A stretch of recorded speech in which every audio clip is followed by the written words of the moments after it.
Christian response క్రైస్తవ స్పందన episode number 126. హితబోధ నిర్వహించే ఈ ప్రశ్నోత్తరాల లైవ్ కార్యక్రమాన్ని యూట్యూబ్ ద్వారా అలాగే జూమ్ మాధ్యమం ద్వారా వీక్షిస్తున్న వీక్షకులందరికీ ప్రభువైన యేసుక్రీస్తు వారి శ్రేష్టమైన నామములో శుభములు. ఆ ముందుగా ఆ ఈరోజు ప్రాముఖ్యంగా క్రైస్తవ సమాజం అంతటికీ ఎంతో విషాదకరమైన రోజు అని అనుకోవాలి. ఎందుకంటే ఈరోజు ఉదయం జరిగిన ప్రవీణ్ పగడాల గారి గురించిన వార్త మనందరికీ తెలిసినప్పటి నుంచి ముఖ్యంగా మేము హితబోధ టీంలో కొందరైతే ఆయనకి ఇంకా చాలా సన్నిహితంగా చాలా కాలం పాటు పరిచయంలో ఉండడాన్ని బట్టి ఆ వార్త మమ్మల్ని అందరినీ కూడా ఎంతగానో కలిచివేసింది. ఆ ఆ చాలా చాలా మంది క్రైస్తవ సమాజంలో, తెలుగు క్రైస్తవ సమాజంలో చాలా మంది ఈ వార్త విని ఎంతో విషాదంలో, దుఃఖంలో మునిగిపోయారు.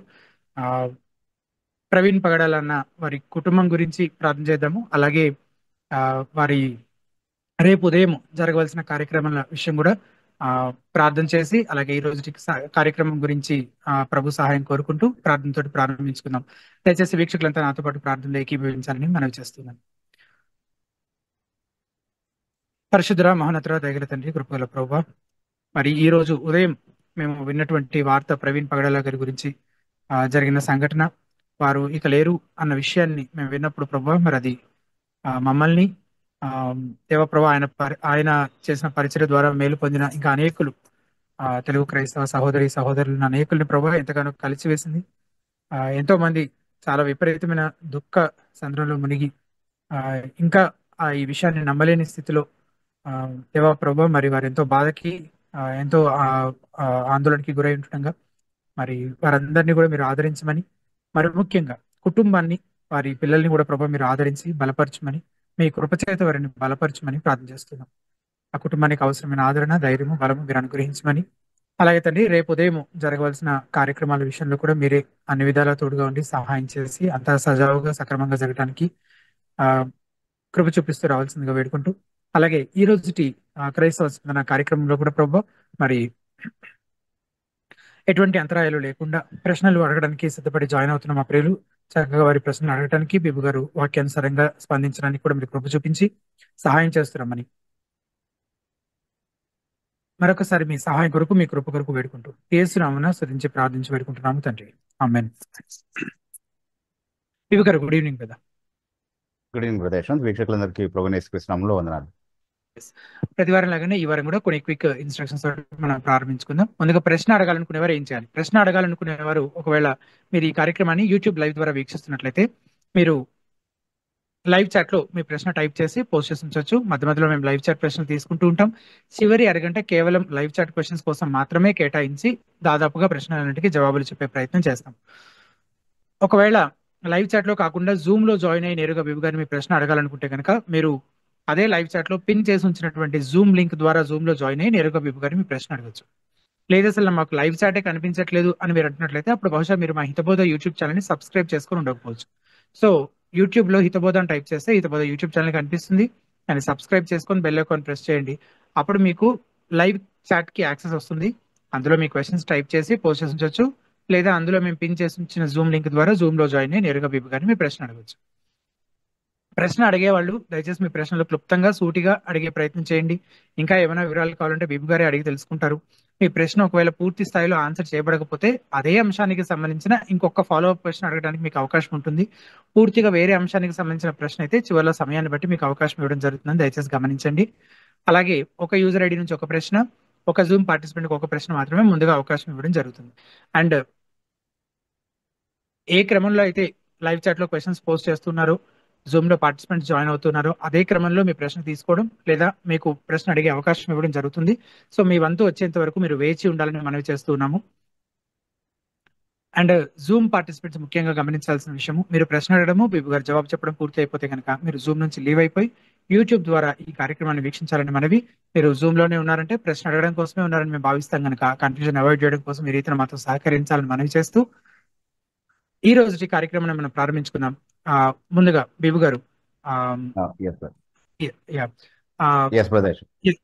అంటే ఈ రోజు ఉదయం జరిగిన సంఘటన ఆబ్వియస్ గా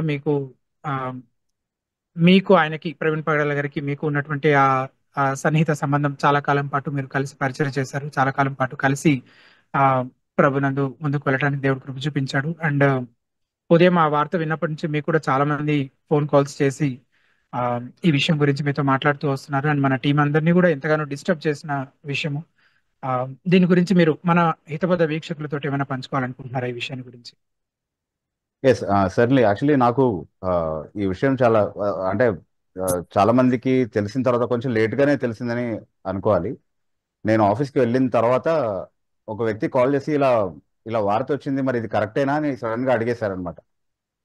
సో అది ఏదైనా రూమర్ అయి ఉండొచ్చు అని అనుకున్నాను నేను ఇనిషియలీ.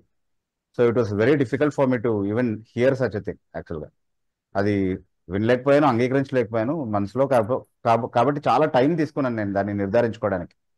ఆ, అంటే ఇంకా చాలా రిలయబుల్ సోర్స్, ఇంకా కాదనలేని సోర్స్ నుంచి కన్ఫర్మేషన్ వచ్చేంత వరకు కూడా నేను దాన్ని అంగీకరించడానికి సిద్ధపడలేదు. So it was extremely difficult for me to receive that. So ఆ తర్వాత కూడా చాలా కంటిన్యూస్ గా చాలా మంది వారి పెయిన్ ఎక్స్ప్రెస్ చేస్తూ కాల్ చేయడము, కన్ఫర్మేషన్ తీసుకోవడము, ఇట్లాంటివంతా కూడా జరుగుతూ ఉండేది అనమాట. It was a very painful, very traumatic day today for me.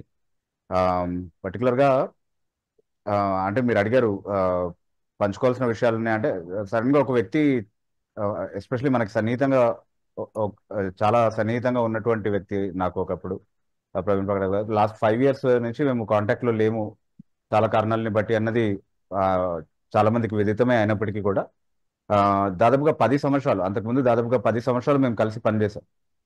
So ఒక వ్యక్తి 10 సంవత్సరాలు కలిసి చాలా క్లోజ్ గా వర్క్ చేశాడు అని అంటే there are too many memories that he leaves behind. Especially అతను చనిపోయారు అని తెలిసినప్పుడు అప్పటి వరకు డార్మెంట్ గా ఉన్నటువంటి విషయాలు కూడా మైండ్ లోకి వస్తాయన్నమాట మనకి. So it was a moment like that for me. There were too many good things, good moments to remember అనమాట. సో అంటే మేము కలిసి పరిచయ ప్రారంభం చేయడానికి కారణం ఏంటి అని అంటే 2010లో యాక్చువల్గా మనందరికి తెలుసు, చాలా బెలిజరెంట్ గా, చాలా హాస్టైల్ గా ముస్లిం దావా ప్రచారకులు కొంతమంది బైబిల్ మీద విరుచుకుపడము, బైబిల్లో ఉన్నటువంటి వాక్యాలని వక్రీకరించడం, చాలా తప్పుడు చిత్రీకరణలు చేసి దాని ఆధారంగా ఇస్లాంని సమర్థించుకోవడం అనేటటువంటి కార్యకలాపాలు చేస్తున్నటువంటి సమయంలో ప్రవీణ్ పగడాల ఇందోర్ నుండి ఇక్కడికి రావడము, ఆ ఇష్యూని మనం టేకప్ చేయాలని జార్జ్ గారు కానీ, ప్రవీణ్ గారు కానీ, నేను, రవీందర్ అలా కొంతమంది కలిసి మాట్లాడుకోవడము, దాని ద్వారా మా సాన్నిహిత్యం అనేది బలపడడం జరిగింది అనమాట. ఎందుకంటే తరచుగా కలుస్తున్నాం ఆ వర్క్ కోసం అని చెప్పి. ఆ, అంటే వీక్షకుల్లో కూడా కొంతమందికి తెలిసి ఉండొచ్చు, ఇనిషియలీ నేను యూట్యూబ్ లో పరిచయం అవడానికి కారణం నేను షఫీకి సమాధానం చెప్పడమే. సో అంటే యూట్యూబ్ వీడియోస్ చేయడం, అసలు వీడియోస్ ముందు నించొని మాట్లాడడం, ఒక ఆడియన్స్ లేకుండా జస్ట్ యూట్యూబ్ ముందు అదే కెమెరా ముందు నించొని మాట్లాడడం అనేటటువంటి ఆ పద్ధతే నాకు అలవాటు చేసింది ప్రవీణ్ పగడాల యాక్చువల్లీ. సో అంటే ఇనిషియలీ ఆయనే ఇనిషియేటివ్ తీసుకొని కెమెరా తీసుకొని వచ్చేవారు ఇంటికి. దానికి సెటప్ కి అవసరమైనటువంటి బ్యాక్గ్రౌండ్ కర్టెన్ తో సహా అన్ని తీసుకొచ్చేవాళ్ళు, డిఫరెంట్ ప్లేసెస్ లో ట్రై చేసేవాళ్ళం అనమాట. So we did a lot of experimentation together and we did a lot of study together. So కలిసి చాలా కంటెంట్ మేము ప్రొడ్యూస్ చేయగలిగాం యాక్చువల్లీ, లిటరేచర్ పరంగా కావచ్చు. అంటే ఎస్పెషల్లీ ఇస్లామిక్ దావా అటాక్ ని ఎదుర్కోవడానికి అవసరమైనటువంటి వీడియో అండ్ లిటరేచర్ కంటెంట్ చాలా వరకు ప్రొడ్యూస్ చేయగలిగాం. టీమ్ అంటే నేను, ప్రవీణ్ పగడాల గారు మాత్రమే చేశామని కాదు. ఆ, ప్రస్తావన ఇక్కడ పర్టికులర్ గా ప్రవీణ్ పగడాల గారి గురించి కాబట్టి ఆయన కోణాన్ని మాత్రమే హైలైట్ చేసి చెప్తున్నాను. There was a team, but he took the team along very well. He was a good leader. అంటే ఈవెన్ అది మనకి ఈవెన్ స్క్రీన్ పైన చాలా క్లియర్ గా కనబడతా ఉంటది. One good thing you would like about, anybody would like about Praveen Pagadala is his moderating skills యాక్చువల్గా, which also reflects his leadership abilities అనమాట. చాలా బాగా చేసేవాళ్ళు ఆ విషయాన్ని. So we had some very good moments. అంటే చాలా చాలా డిస్టెంట్ ప్లేసెస్ లో ట్రావెల్ చేసాం. ఆయన అదే వాళ్ళ ఇన్లాస్ ప్లేస్ కి వెళ్ళి మేము పర్చేజ్ చేసాం ఇందోర్ లో. We visited Kerala, we travel together. So there are lots of good moments we share together where we talked about many things. అంటే మేము భేదాభిప్రాయాలు ఉన్నటువంటి సిద్ధాంతాల విషయంలో కూడా చాలా ఫ్రెండ్లీగా మాట్లాడుకున్నటువంటి మూమెంట్స్ ఉన్నాయి ఇందులో. అంటే డిఫర్ అయ్యేటటువంటి డాక్టరినల్ కన్విక్షన్స్ ఉంటాయి కదా, ఆయనకి కూడా ఉన్నాయి, నాకు కూడా ఉన్నాయి. పరస్పరం మేము విభేదించేటటువంటి అంశాలు కూడా, అవి కూడా చాలా ఫ్రెండ్లీగా డిస్కస్ చేస్తూ ఒకరినొకరు ఫ్రెండ్లీ ఎన్వైరన్మెంట్ లోనే రెఫ్యూట్ చేసే ప్రయత్నం చేస్తూ అట్లాంటి ఎక్సర్సైజెస్ కూడా చాలా సార్లు చేసామన్నమాట. So it was all very good.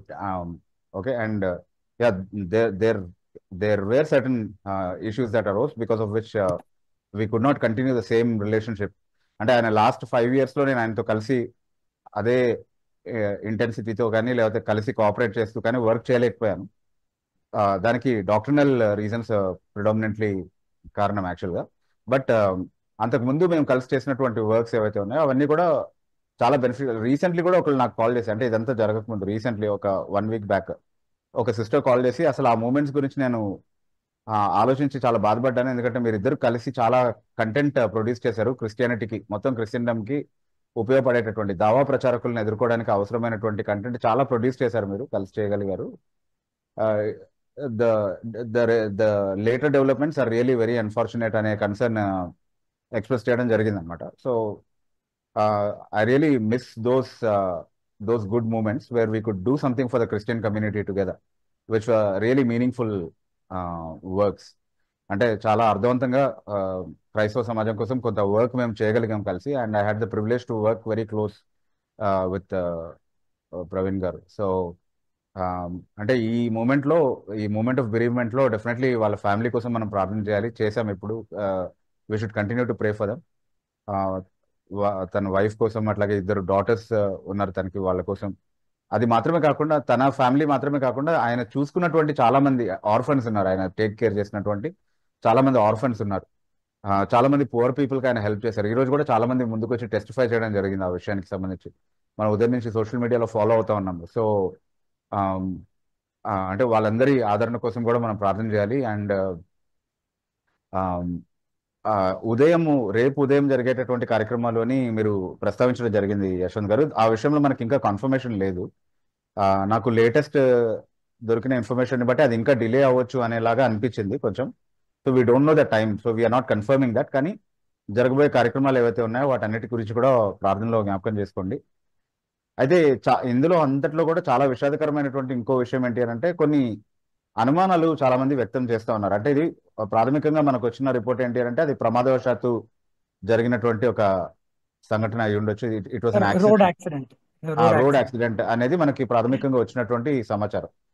కానీ తర్వాత అక్కడ దగ్గరుండి చూసినటువంటి వాళ్ళు కావచ్చు, టీవీలో అదే ప్రెస్ రిపోర్ట్ ఇచ్చినటువంటి అదే ప్రెస్ మీట్ చేసినటువంటి వాళ్ళు ఎవరైతే ఉన్నారో వాళ్ళంతా కూడా చెప్తున్నటువంటి మాటలను బట్టి చాలా అనుమానాలు వ్యక్తం అవుతా ఉన్నాయి వాస్తవానికి. సో అది మనం నిర్ధారించే పొజిషన్లో లేము ప్రస్తుతానికి, ఎందుకంటే ఇంకా పోస్ట్ మార్టం కూడా జరగలేదు అనేది మనకు తెలిసినటువంటి సమాచారం. సో మనం ప్రార్థన చేయాలి దానికోసం. అలాంటిది ఏమీ ఉండకుండా ఉండడము చాలా మంచిది, చాలా శ్రేయస్కరం. ఆ కోణంలో ఆలోచించడం కూడా చాలా ఇబ్బందిగా ఉంది. కానీ ఒకవేళ అలాంటిది ఏదైనా ఉంటే కనుక ఖచ్చితంగా క్రైస్తవ సమాజం అంతా కూడా సహకరించి అలాంటిది జరగకుండా, ఎందుకంటే అది కేవలం ఒక వ్యక్తికి జరిగినటువంటి లేదా ఒక కుటుంబానికి జరిగినటువంటి నష్టం కాదు, అది క్రైస్తవ సమాజానికి వ్యతిరేకంగా మనం నిలబడేటటువంటి సత్యానికి వ్యతిరేకంగా జరిగినటువంటి దాడిగానే దాన్ని చూడాలి మనం ఖచ్చితంగా. అంటే ఇంటర్నల్ గా మనకున్నటువంటి భేదాభిప్రాయాలు అవన్నీ వేరే, బట్ ఎవరైతే బయట నుంచి దాడి చేస్తున్నారో వాళ్ళకి దాంతో ఏం సంబంధం? వాళ్ళు సువార్తని దాడి చేస్తున్నారు అనుకుంటున్నారు, వాళ్ళు యేసుక్రీస్తు ప్రభుని దాడి చేస్తున్నట్టుగానే భావిస్తున్నారు. కాబట్టి దాన్ని లైట్ గా తీసుకోవడానికి ఎంత మాత్రమూ వీల్లేదు. అక్కడ ఖచ్చితంగా క్రైస్తవ సమాజము ముక్త కంఠంతో దాన్ని ఖండిస్తూ న్యాయబద్ధంగా చట్టబద్ధంగా రావాల్సినటువంటి చట్టబద్ధంగా జరగాల్సినటువంటి న్యాయం ఏదైతే ఉందో దానికోసం ఖచ్చితంగా నిలబడేటటువంటి వారిగా ఉండాలి అనేది మాత్రం మనం ఖచ్చితంగా అంటే we should have that commitment to see that justice is done. Certainly if there is something amiss అంటే ఇంకా అంటే ఇలాంటి ఈ సంఘటన చుట్టూ ఇలాంటి అనుమానాస్పద లేదా వివాదాస్పద కాన్వర్జేషన్స్ అన్ని జరగటానికి సోషల్ మీడియాలో కూడా రావడానికి అంటే కొన్ని సోషల్ మీడియా పోస్ట్ యాక్చువల్ గా అట్లాంటి ఆలోచన వైపుకు నడిపిస్తా వచ్చాయి, బలవంత పెడుతూ వచ్చాయి.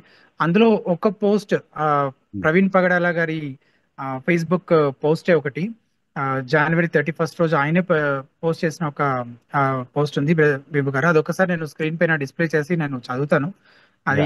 అది విన్న తర్వాత చూసిన తర్వాత దాని గురించి కూడా మీరు స్పందించాలని రిక్వెస్ట్ చేస్తున్నాను. ఎస్, ప్రవీణ్ పగడాల 31 January. గౌరవ సమీభాయ్ గారికి అలాగే యాంకర్ మహాశయునికి మీరు కోరిన బహిరంగ క్షమాపణ రేపటిలోగా ఇచ్చేస్తాను. నన్ను చంపకండి, హింసించకండి, నాపై జిహాద్ ప్రకటించకండి. మీ షరియా నాపై ప్రయోగించి చిత్రవద చేయకండి. తెలుగు రాష్ట్రాల యావత్ ప్రజానికమా, ప్రభుత్వాలారా, నన్ను షమీ గారి ఉగ్రవాదం నుంచి రక్షించండి అంటూ ఆ కింద వారిరువురి ఫోటోగ్రాఫ్స్ తో పాటు ఇలాంటి ఒక పోస్ట్ సోషల్ మీడియాలో పెట్టడం జరిగింది. యా సో ఇటువంటి సో పోస్ట్ యాక్చువల్ గా ఆ కోణంలో ఆలోచింపజేస్తున్నాయి. అండ్ ఈ రోజు మార్నింగ్ ఆయన ప్రవీణ్ పగడాల గారి ఆ, మృతదేహాన్ని పరిశీలించినప్పుడు కూడా ఆ గాయాలన్నీ కూడా అవి ఒక రోడ్ యాక్సిడెంట్ లో జరిగిన గాయాలాగా కాకుండా ఎవరో బలంగా దాడి చేయడం వల్ల తగిలిన గాయాలాగా, తలకు తగిలిన గాయాలు, ఆ తల ఫేస్ అసలు అంటే మొత్తం చిన్న భిన్నం అయ్యేలాగా గుర్తుపట్టడానికి కూడా లేకుండా మొత్తం రక్తంతో ఎక్కువ గాయాలు అవ్వడము అదంతా చూస్తే వీటన్నిటిని బట్టి ఆయన ఉన్న పరిస్థితిని, ఆయన దేహం దొరికినటువంటి ఆ స్థితిని గమనించినప్పుడు, అలాగే ఇలాంటి పోస్టులు సోషల్ మీడియాలో ముఖ్యంగా ప్రవీణ్ పగడాల గారి సోషల్ మీడియా ఫేస్బుక్ దాంట్లో ఇలాంటి పోస్ట్ ఉండడం ఇవన్నీ కూడా ఆ, అటువైపే ఆలోచించేలా బలవంత పెడుతున్నాయని అనిపిస్తుంది. దీని గురించి మీరు ఏమంటారు? యా అంటే అది మనం అదే నేను చెప్పాను, మనం ఖచ్చితంగా నిర్ధారించి చెప్పలేం, కానీ ఖచ్చితంగా అనుమానాలని బలపరిచే విధంగా ఉన్నాయి అవన్నీ కూడా. ఎందుకంటే ఉమ్, ఒక థ్రెటనింగ్ సిచ్యువేషన్ ఉండింది అక్కడ. ఉన్న వాళ్ళు చెప్పేది ఏంటి అంటే వీడియోస్ కూడా ఉన్నాయి, వీళ్ళు థ్రెటన్ చేసినటువంటి వీడియోస్ అన్ని కూడా మేము పోలీస్ డిపార్ట్మెంట్ కి హ్యాండ్ ఓవర్ చేస్తా ఉన్నాము. ఓ అందులో వాళ్ళు ఏ విధంగా అయితే చంపుతామని బెదిరించారో అక్కడ ఉన్నటువంటి గాయాలతో అలైన్ అయ్యే విధంగా ఉంది అదంతా కూడా. వాళ్ళు చెప్పిన డిస్క్రిప్షన్ తో అలైన్ అయ్యే విధంగా ఉంది. ఆయనకి ఆయనకి తగిలినటువంటి గాయాలు ఏవైతే ఉన్నాయో అట్లా ఓకే ఉన్నాయి. కాబట్టి అది ఖచ్చితంగా అనుమానాల్ని బలపరిచే విధంగా ఉంది అన్నటువంటి ఆ, విషయాలు చెప్తా ఉన్నారు వాళ్ళు. అంటే అది వినడానికే చాలా బాధాకరంగా ఉంది, కానీ అది నిర్ధారించే ఎస్ పొజిషన్ లో లేం మనం.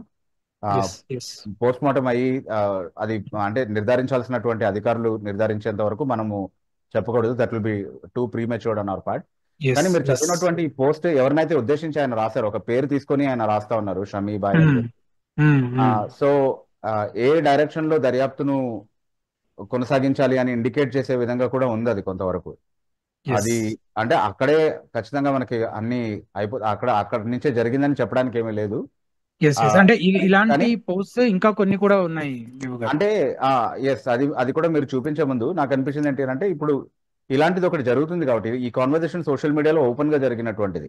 ఉమ్, వాళ్ళు థ్రెటన్ చేయడము, ఈయన నన్ను చంపకండి అని ప్రాధేయపడ్డము, క్రైస్తవ అవును. సమాజానికి అదే ఇరువైపులా ఉన్నటువంటి తెలుగు ప్రజానికానికి ప్రభుత్వాలకి ఆయన అపీల్ చేసుకోవడం అనేది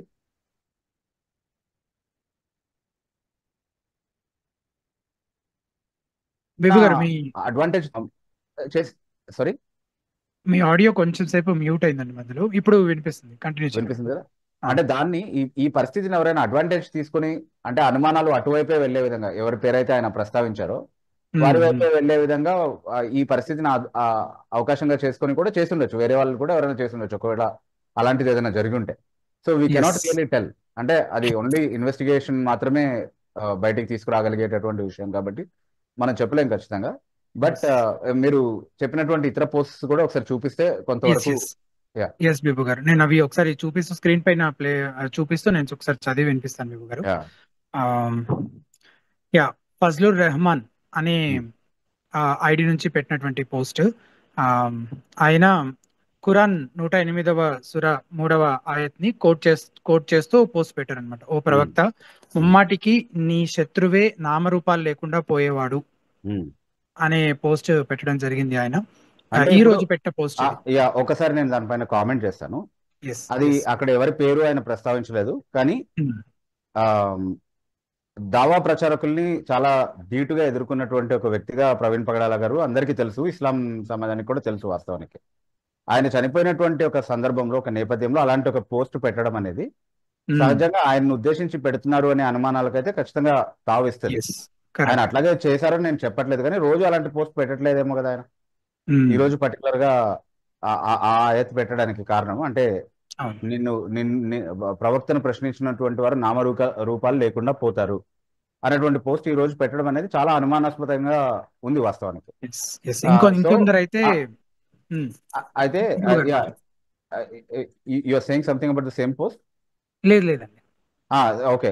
సో అంటే ఇప్పుడు దట్ ఇస్ ఒకవేళ ఒకవేళ అది ప్రవీణ్ పగడాల గారిని ఉద్దేశించి చెప్పుంటే గనక ఆ, అంటే అది చాలా అంటే వాళ్ళ అనాలిసిస్ లో ఉన్నటువంటి లోపం అని ఖచ్చితంగా మనం చెప్పుకోవాలి. ఎందుకనంటే ఇప్పుడు ఆ, చనిపోవడమే నామరూపాలు లేకుండా పోవడం అనే దానికి నిర్వచనం అయితే గనక ప్రవక్తను ప్రశ్నించిన వారు మాత్రమే కాదు కదా, అంతకంటే ముందు ఆ ప్రవక్తే చనిపోయాడు కదా మరి.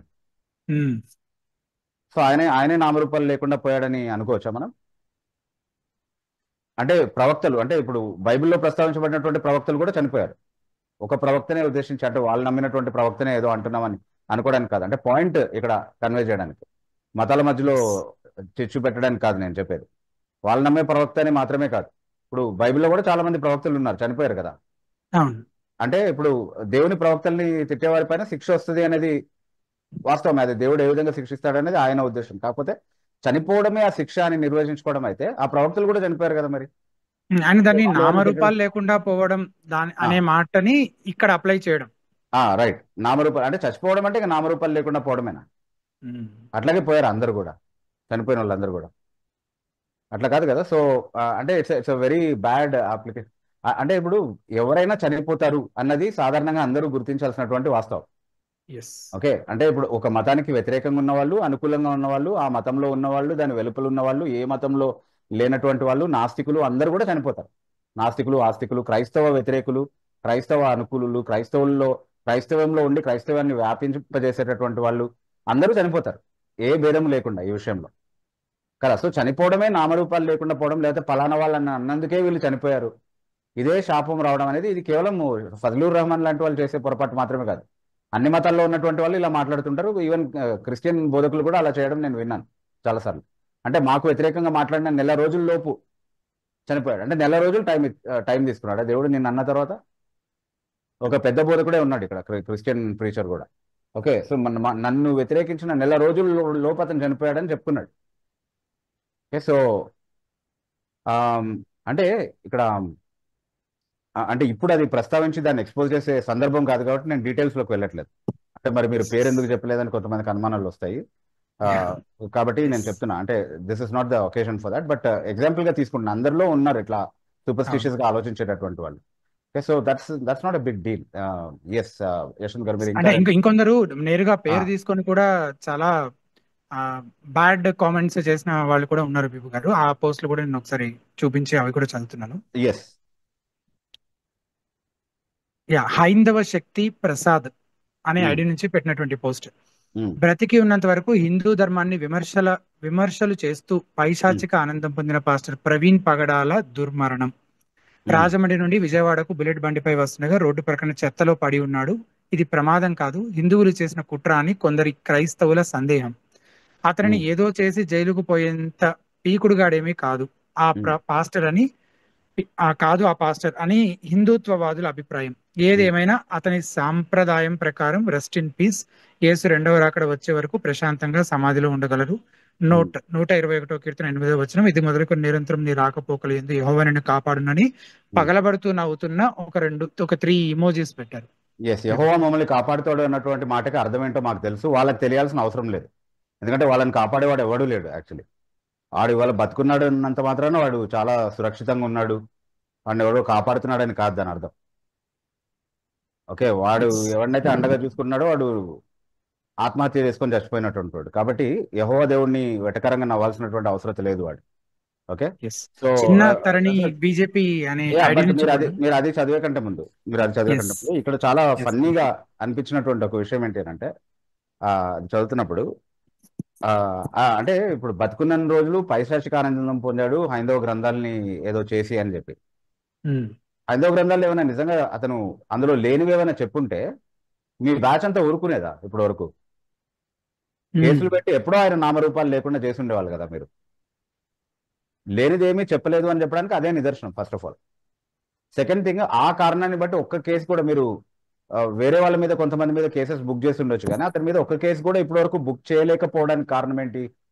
మీరు చేసినటువంటి తప్పుడు చిత్రీకరణలకి స్పందిస్తూ దానికి సమాధానం చెప్తూ అది బైబిల్కి వర్తించదు, మీ గ్రంథాలకు వర్తిస్తాయని ఆయన చెప్పాడు బేసికలీ. ఓకే, అది మీరు తట్టుకోలేకపోయారు.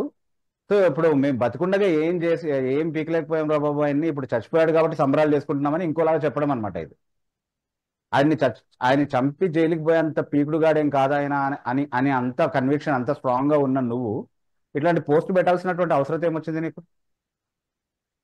అంత అంత సంబరం ఏంటి నీకు చనిపోయాడని చెప్పి చేసుకోవడానికి? ఇంకొకడు ఉన్నాడు బుడగల బాబా, వాడు ఈరోజు పొద్దున పోస్ట్ పెట్టి డిలీట్ చేశాడంట, ఎవరు చంపేశారో ఏమో అని. అంటే చంపేశారనే నిర్ధారణకు వాడెట్లు వచ్చాడు?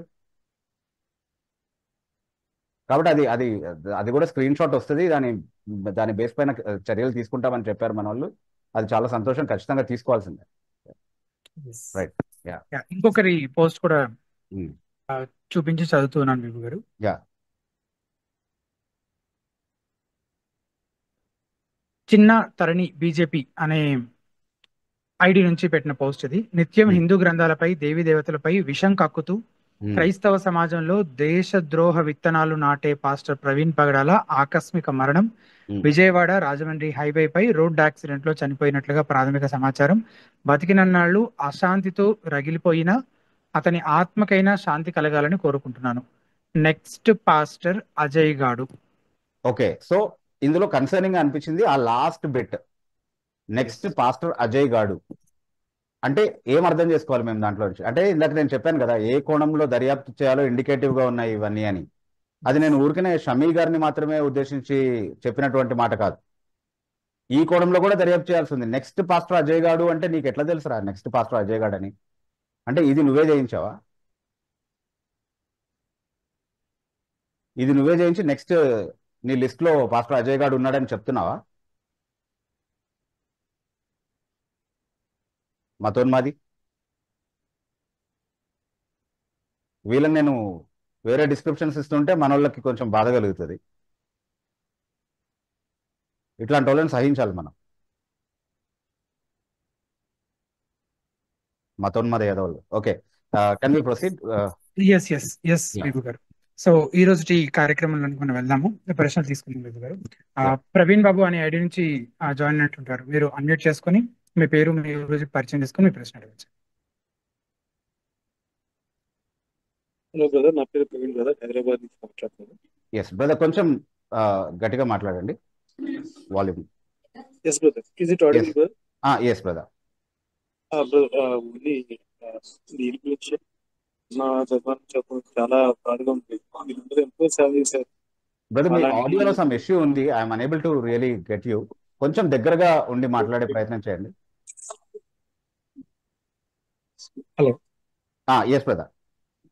బ్రదర్, ఈజ్ ఇట్ ఆడిబుల్ నా? Yes very audible. చెప్పండి బ్రదర్. బ్రదర్, ఇవాళ చాలా బాధాకరమైన వార్త విన్నా బ్రదర్. మీరు ఎంతో సేవ చేశారు బ్రదర్. మీరు కానీ మీరు ఎంతో మందిని బ్రదర్ మేలుకొల్పారు. అంటే క్రిస్టియానిటీని బ్లైండ్ గా ఫాలో అవ్వకుండా ప్రతిదీ కూడా మీరు చెప్పే ప్రతిదీ కూడా మీరు చెక్ చేసి మరీ ఫాలో అవుతారు. ఈ విధంగా ఫాలో బ్రదర్, మళ్ళీ మీ వాయిస్ లో ఉంది బ్రదర్, మళ్ళీ మీ వాయిస్ లో ఉంది. మీరు వాల్యూమ్ అట్లాగే మెయింటైన్ చేస్తూ మాట్లాడండి, గట్టిగా మాట్లాడండి. Okay brother. బ్రదర్, ఇప్పుడు వినిపిస్తుందా బ్రదర్ మీకు? ఎస్ యశ్వంత్ గారు, నాకేనా ఇష్యూ, మీకు కూడా ఉందా? నాకు కొంచెం బెటర్ గానే వినిపిస్తుంది. Okay, I think something is wrong with my audio, but I may able to hear you good Yashwant గారు. ఓకే, అంటే ఇన్ కేస్ ఒకవేళ మీకు అర్థం కాకపోతే నేను మళ్ళీ రిపీట్ చేస్తాను దాన్ని. నా క్వశ్చన్ ఏంటంటే బ్రదర్, మనం ఎలా అర్థం చేసుకోవాలి? అంటే ఎంతో సేవ చేస్తున్న వాళ్ళు చాలా మంది ఉన్నారు. ఇలా అర్ధాంతరంగా ఇలా చనిపోతూ ఉంటే దేవుడు అలౌ చేశారంటారా, లేకపోతే అంటే దీన్ని ఎలా అర్థం చేసుకోవాలి బ్రదర్? నాది అంటే దేవుడు అలౌ చేస్తే జరిగిందంటారా, లేకపోతే సాతాను క్రియ అంటారా? దీన్ని ఎలా అర్థం చేసుకోవాలి బ్రదర్? ఒకసారి బిబు గారు, సిమిలర్ క్వశ్చన్ మన దీంట్లో కూడా వచ్చింది. మేబీ బ్రదర్ అడిగారు, లేదా వేరే ఎవరైనా అడుగుండొచ్చు కూడా. అది కూడా చదువుతున్నాను. బైబిల్ వర్డ్ అనే ఐడి నుంచి, సార్ భక్తుల మరణము దేవుడే ఫిక్స్ చేసి ఉంటారా, లేదా అజాగ్రత్త వల్ల జరుగుతాయా? కొంచెం సిమిలర్ లైన్స్ లో ఉన్న. మానవ కోణం నుంచి మనం విశ్లేషించుకున్నప్పుడు దానికి ఏ కారణాలు చెప్పుకున్నా సరే, దేవుని అనుమతి లేకుండా, దేవుని సార్వభౌమ చిత్తంలో లేకుండా ఏది జరగదు. సాతాను చేసి ఉంటాడా అని అనుకోవడానికి అసలు అవకాశమే లేదు. ఎందుకనంటే సాతాను ఏదో అంటే దేవుడు మనకి కేవలం మేలు మాత్రమే చేయాలనుకుని మనల్ని కాపాడే విశ్వ ప్రయత్నాలు చేస్తూ ఉంటే, దాన్ని ఛేదించి సాతాను మనకు వ్యతిరేకంగా ఏదో చేయగలిగాడు అని చెప్పడం దేవుడిని ఓటమి పాలయ్యేవాడిగా, దేవుడు మంచి చేయాలని కోరి కూడా చేయలేనటువంటి వాడిగా చిత్రీకరించడం అవుతుంది. అది మన దేవశాస్త్రంలో ఉన్నటువంటి లోపం అవుతుంది. వాస్తవానికి దేవుడిని అర్థం చేసుకునే విషయంలో మనం అర్థం చేసుకోవాల్సింది ఏంటి అంటే, ఒక మరణం సంభవించగానే అది మన దృష్టిలో హఠాత్ మరణం అది. కానీ ఆయన ప్రణాళికలో ఆయన ఏ సమయంలో ఏం జరగాలని ఉద్దేశించాడో అదే జరుగుతుంది. అండ్ ఆయన్ని ప్రేమించే వారికి సమస్తము మేలు నిమిత్తము, ఆయన మహిమ నిమిత్తము సమకూడి జరుగుతాయి అనేది బైబిల్ ఇచ్చేటటువంటి అష్యూరెన్స్ మనకి. కాబట్టి అది ఈ రోజు మనకి ఎంత ప్రతికూలంగా అనిపించినప్పటికీ, మనం అర్థం చేసుకోవడానికి ఎంత ఇబ్బంది మనం పడినప్పటికీ కూడా వాక్యం మనకు ఖచ్చితంగా నిర్ధారణ ఇస్తా ఉంది, ఆ నిశ్చయిత ఇస్తా ఉంది. ఆయన నియంత్రణలో ఉన్నాడు, ఆయన పరిపాలిస్తున్నాడు.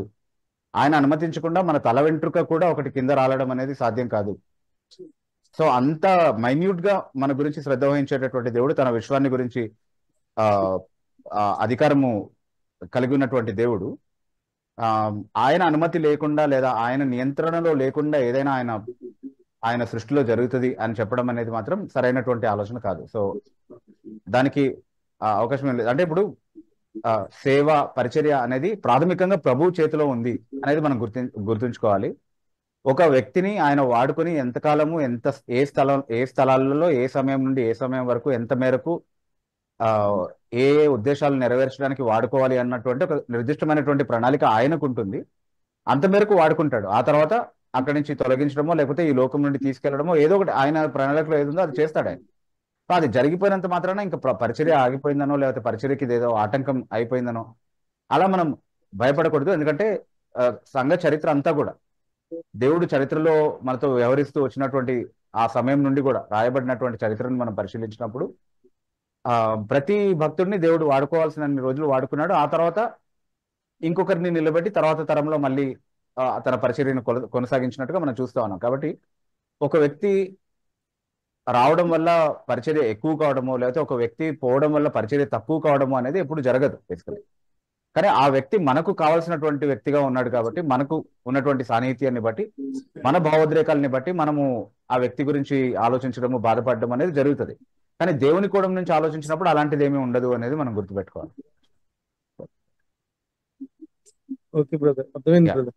షూర్ కానీ బ్రదర్ మీరు కానీ డైజెస్ట్ చేసుకోలేకపోతున్నాం బ్రదర్. యాక్చువల్ గా మీరు చేసిన సేవ చాలా గొప్ప సేవ బ్రదర్. యాక్చువల్ అంటే ఏదో చదువుకున్నారు, బైబిల్ చదువుతున్నారు, లేకపోతే అర్థం చేసుకున్నారు అని కాదు, కానీ మీరు ఎంతో డీప్ గా వెళ్ళి ప్రతిదీ కూడా చాలా చక్కగా అందరికి అర్థమయ్యే విధంగా ఎక్స్ప్లెయిన్ చేయటమే కాదు, అంటే ఆ దావా ప్రచారకులు హిందూ వక్తలో వాళ్ళ గురించి కాదు బ్రదర్, మీరు ప్రవీణాన్ని గాని మీరు గాని క్రైస్తవ సంఘానికి ఎంతో మేలు చేశారు. ఏ విధంగా అంటే ప్రతిదాన్ని అర్థం చేసుకుంటానికి మీరు పడే కష్టం కానీ దేవుడు ఎంతో మిమ్మల్ని ఒక గొప్ప స్టేజ్కి తీసుకెళ్ళారు. ఈ సమయంలో ఇలా జరిగేసరికి అది డైజెస్ట్ చేసుకుంటే చాలా ఇబ్బందిగా ఉంది. ఎంత ఇబ్బందిగా ఉందంటే ఏమో సడన్ గా నీళ్ళు వచ్చేస్తాయి, కళ్ళం నీళ్ళు సడన్ గా ఆగిపోతాయి, ఏంటో తెలియదు.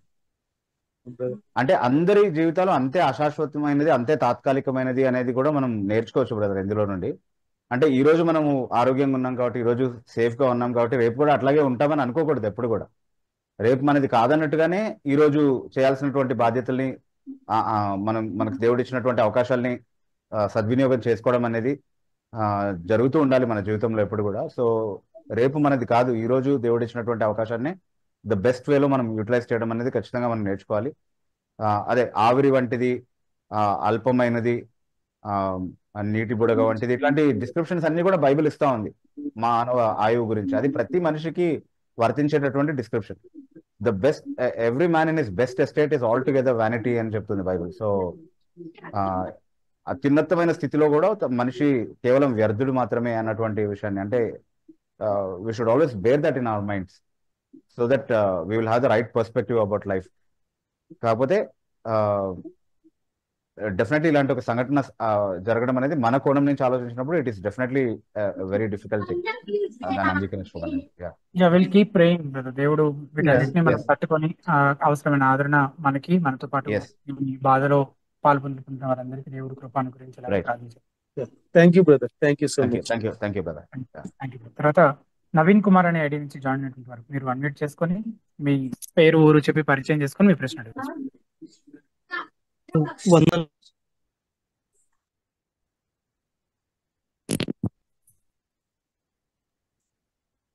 నవీన్ గారి ఆడియో వినిపిస్తుందా యశ్వంత్ గారు? ఆడియో వస్తుందండి.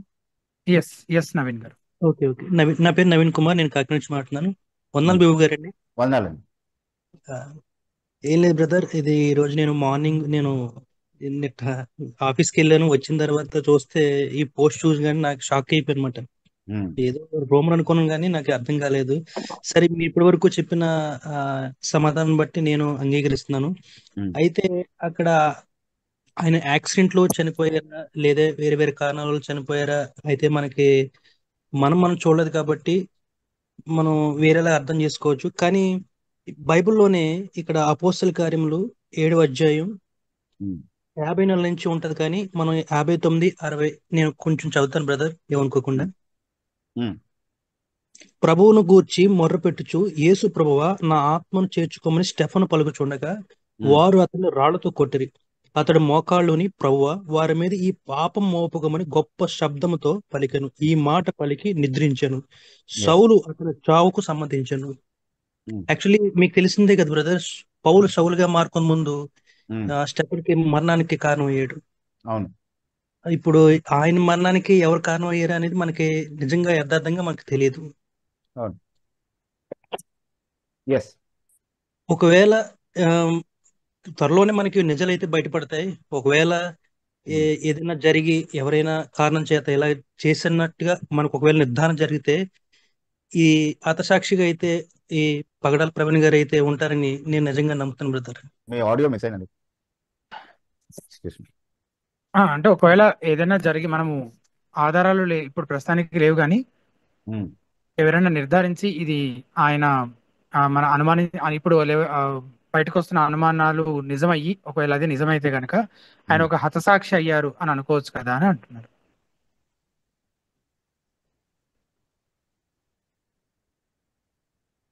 హతసాక్షి అయ్యారు అంటే it depends on how we define that term. అంటే అతను చనిపోయినటువంటి కారణాలు అన్నిటిని బట్టి చూసినప్పుడు కేవలం సువార్త కోసం నిలబడడం కారణంగా మాత్రమే ఆయన ఈ పర్యవసానం ఎదుర్కోవాల్సి వచ్చింది అన్నటువంటి కన్క్లూజన్స్ కి మనల్ని నడిపించే విధంగా ఉంటే కనుక ఆధారాలు అలాగే అనుకోవాల్సి ఉంటుంది మనం.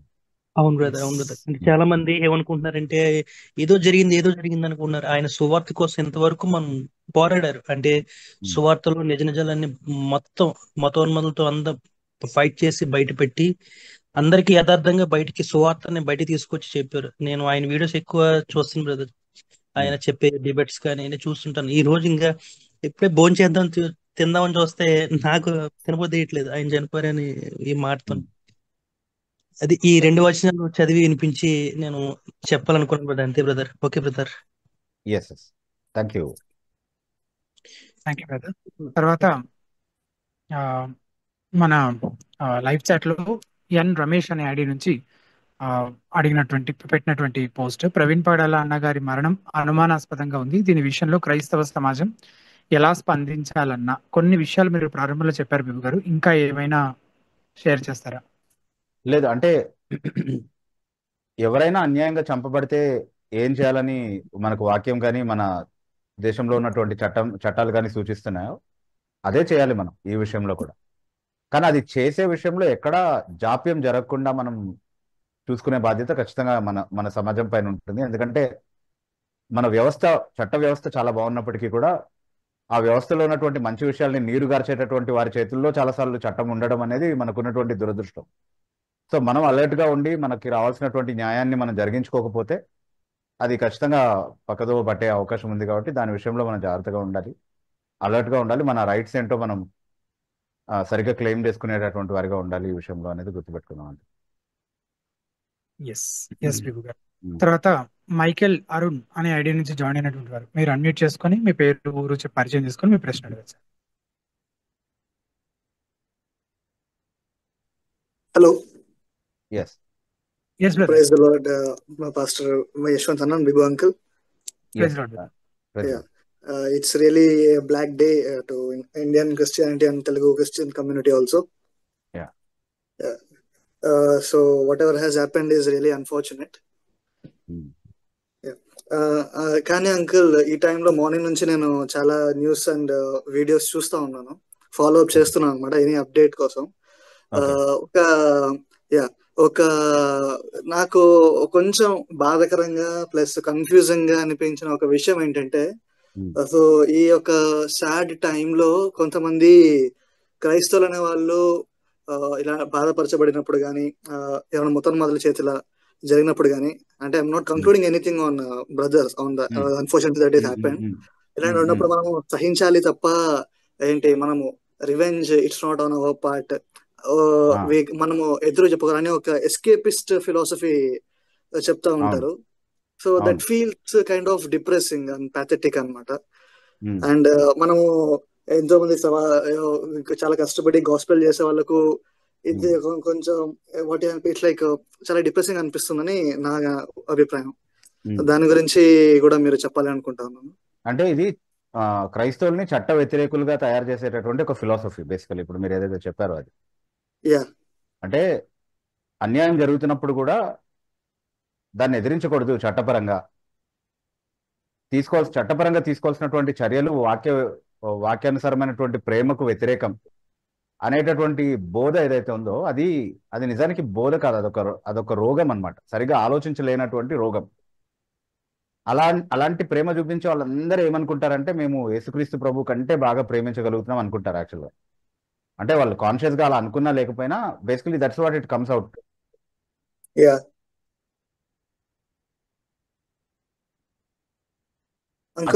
సమగ్ర బోధని మనం తీసుకున్నప్పుడు రోమిలకు రాసిన పత్రిక 13వ అధ్యాయం ఉంది ఫర్ ఎగ్జాంపుల్.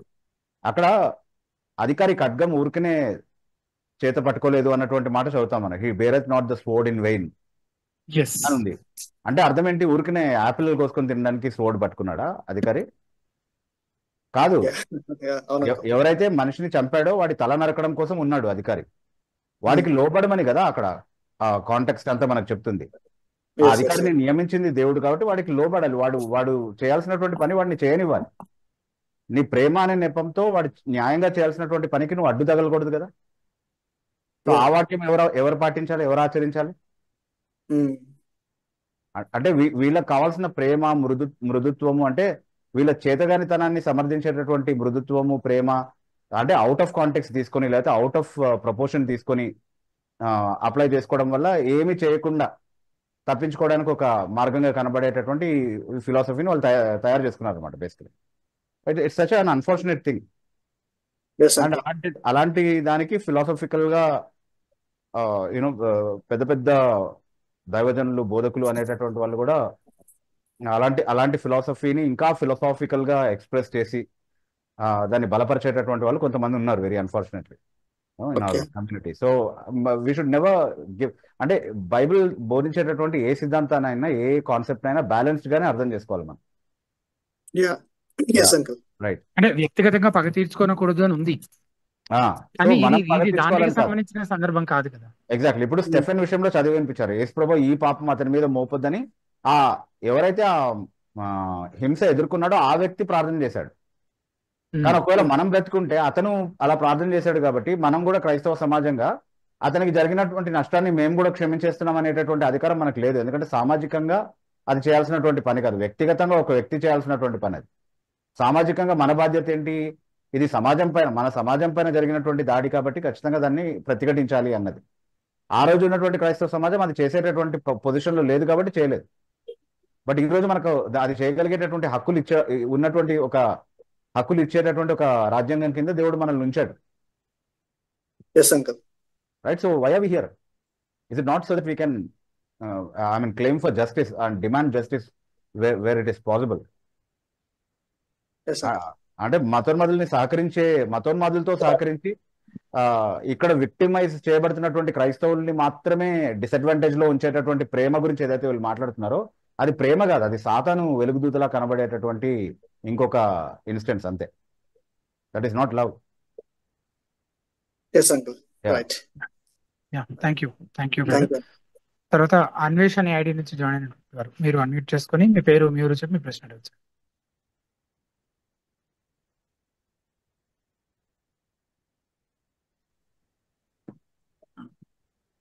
హలో, ప్రైస్ అన్న. అదా లేవై కాండంలో చదువుతున్నప్పుడు బల్లు గురించి ఉంటాయి కదన్న, బలుల గురించి. ఎస్. అందులో మనకి క్లియర్ గా మెన్షన్ చేస్తారు కదా, నిర్దోషమైన మగ గొర్రె పిల్లని తీసుకురండి సంథింగ్ అని. నిర్దోషం అంటే ఎలా తీసుకోవాలన్నా అంటే ఏ count? Physically any without any blemish అని ఉంటుంది ఇంగ్లీష్ లో. అంటే ఓకే. ఆ, దాన్ని పరిశీలించి చూసినప్పుడు దాని శరీరంలో ఎలాంటి లోపము ఉండేది అయి ఉండకూడదు అని. ఎందుకంటే ఓకే. మలాఖీ గ్రంథంలో మనం తర్వాత చూస్తున్నాం కదా. ఉమ్, అంటే ఆమ్, లోపాలు ఉన్నటువంటి బలి అర్పణల్ని వాళ్ళు తీసుకొని వచ్చి అర్పించడము అనే దాని ప్రస్తావన మనం చదువుతున్నాం. అలా చేసినటువంటి వాళ్ళకి వ్యతిరేకంగా దేవుడు ఫిర్యాదు చేస్తూ ఇది మీ అధికారికి ఇస్తే అతను అంగీకరిస్తాడేమో చూడండి అని వాళ్ళని గద్దించడం అనేది చూస్తాం మనం మలాఖీ గ్రంథంలో. yes అన్న, అవునండి. ఎస్. సో అలా కంపేర్ చేసి చూసినప్పుడు a lamb or an ox without blemish అని చెప్తున్నప్పుడు నిర్దోషమైనది అని అన్నప్పుడు శరీరంలో ఎలాంటి లోపం లేనిది అన్నటువంటి భావంలో తీసుకోవాలి. ఎందుకంటే పాప సంబంధమైనటువంటి దోషము అనేది ఒక జంతువుకు ఆపాదించడం అనేది వీలు పడదు కాబట్టి నైతికంగా. దట్ ఈస్ నాట్ అండ్ అది వేరే ఇతర ఇన్స్టెన్సెస్ లో చాలా ఆ. క్లియర్ గా దాన్ని ఇంకా వివరంగా చెప్పిన సందర్భాలు కూడా ఉన్నాయి బిబు గారు చాలా. ఫర్ ఎగ్జాంపుల్ ఏమైనా గుర్తు Reference అంటే ఏమైనా దాన్ని చెప్తారా? ఆ, At అంటే least వేరే పదాలు అంటే తాగు అంటే గాని రైట్ ఆ, మచ్చ గాని ఓకే ఓకే. రైట్ అంటే వాటి ఏదైనా గీతలు పడడము, గాయాలు అవ్వడము అలాంటివి, Okay. లేదంటే ఏదైనా డిసీజ్ వచ్చి స్కిన్ పైన ప్యాచెస్ పడడము, డిస్కలరేషన్ అలాంటివి ఏమైనా జరగడం, అట్లాంటివి అవన్నీ అట్లా ఎక్స్ప్లెయిన్ చేసే వేరే పదాలు కూడా వేరే సందర్భాల్లో వాడారు. ఇదే కాంటెక్స్ట్. పొలంలో చీల్చబడినవి అట్లాంటివి, అంటే ఆల్రెడీ చచ్చిపోయి జంతువు చేత చీల్చబడిన అది తీసుకొచ్చి ఇది దేవునికి బలి అర్పించేద్దాం అని అనుకోవడానికి అట్లా వీల్లేదన్నమాట. It has to be a perfect offering అది చెప్తున్నారు. ఓకే. ఏ లోపం లేనిదే అన్నారు. Right. Yes, correct. Thank you. Yes please. అదే మనకి సెకండ్ కమింగ్ గురించి ఇవి ఉంటాయి కదన్నా, మిడ్ ట్రిప్, ప్రీ ట్రిప్ గట్ట. సో చాలా మంది మిడ్ ట్రిప్ ని సపోర్ట్ చేస్తూ ఒకటి చేస్తారు కదన్నా, అదే 666 ముద్ర వేసుకుంటే అది మిడ్ ట్రిప్ లోనే జరుగుతుంది, ప్రీ ట్రిప్ కి అయితే వర్కౌట్ అవ్వదు, ఆ వచ్చిన దానికి ఫిట్ అవ్వదు అని చెప్తారు కదా. సో అదే ఏ ట్రిప్ నమ్మే వాళ్ళైనా అదే చెప్తారు బ్రదర్. కాబట్టి అంటే శ్రమల్లో ఉంటేనే మనం అది ఫిట్ అవుతుంది కదా వచనం. అదే ఆ వచనం ఒకటి బాగా ఫిట్ అవుతుండొచ్చు బ్రదర్, ఇంకా ఫిట్ అవ్వని వచనాలు ఇంకా వేరే చూపిస్తారనమాట మిగిలిన రెండు కేసెస్. ఇప్పుడు సరే మిడ్ ట్రిప్ కే సూట్ అవుతుంది, పోస్ట్ ట్రిప్ కి ఎందుకు సూట్ అవ్వదు? ఆ పోస్ట్ ట్రిప్ కూడా సూట్ అవుతుంది అన్న. అవును, అదే మరి. సో అదనమాట. సో అంటే నేను చిన్నప్పటి నుంచి ప్రీ ట్రిప్ వింటూ ఉన్నాను, దాని గురించి ఆ డౌట్ వచ్చింది. అంటే దాని గురించి కన్క్లూజివ్ గా చెప్పడానికి నా దగ్గర ఏమీ లేదు, ఎందుకంటే నేను ఇది చాలా సార్లు చెప్పాను. ఎస్కిటాలజీ ఈజ్ నాట్ మై సబ్జెక్ట్, అది నేను కావాల్సినంత విధంగా స్టడీ చేయలేదు. సో నేను దాని గురించి కన్క్లూడ్ అవ్వను. బట్ అంటే ఆ క్లెయిమ్స్ జనరలీ ఇప్పుడు మిడ్ ట్రిప్ వాళ్ళు చేసే క్లెయిమ్ పోస్ట్ ట్రిప్ వాళ్ళు కూడా చేస్తారు అదే కాన్ఫిడెన్స్ తో. థ్యాంక్స్ అన్న. Thank you. తర్వాత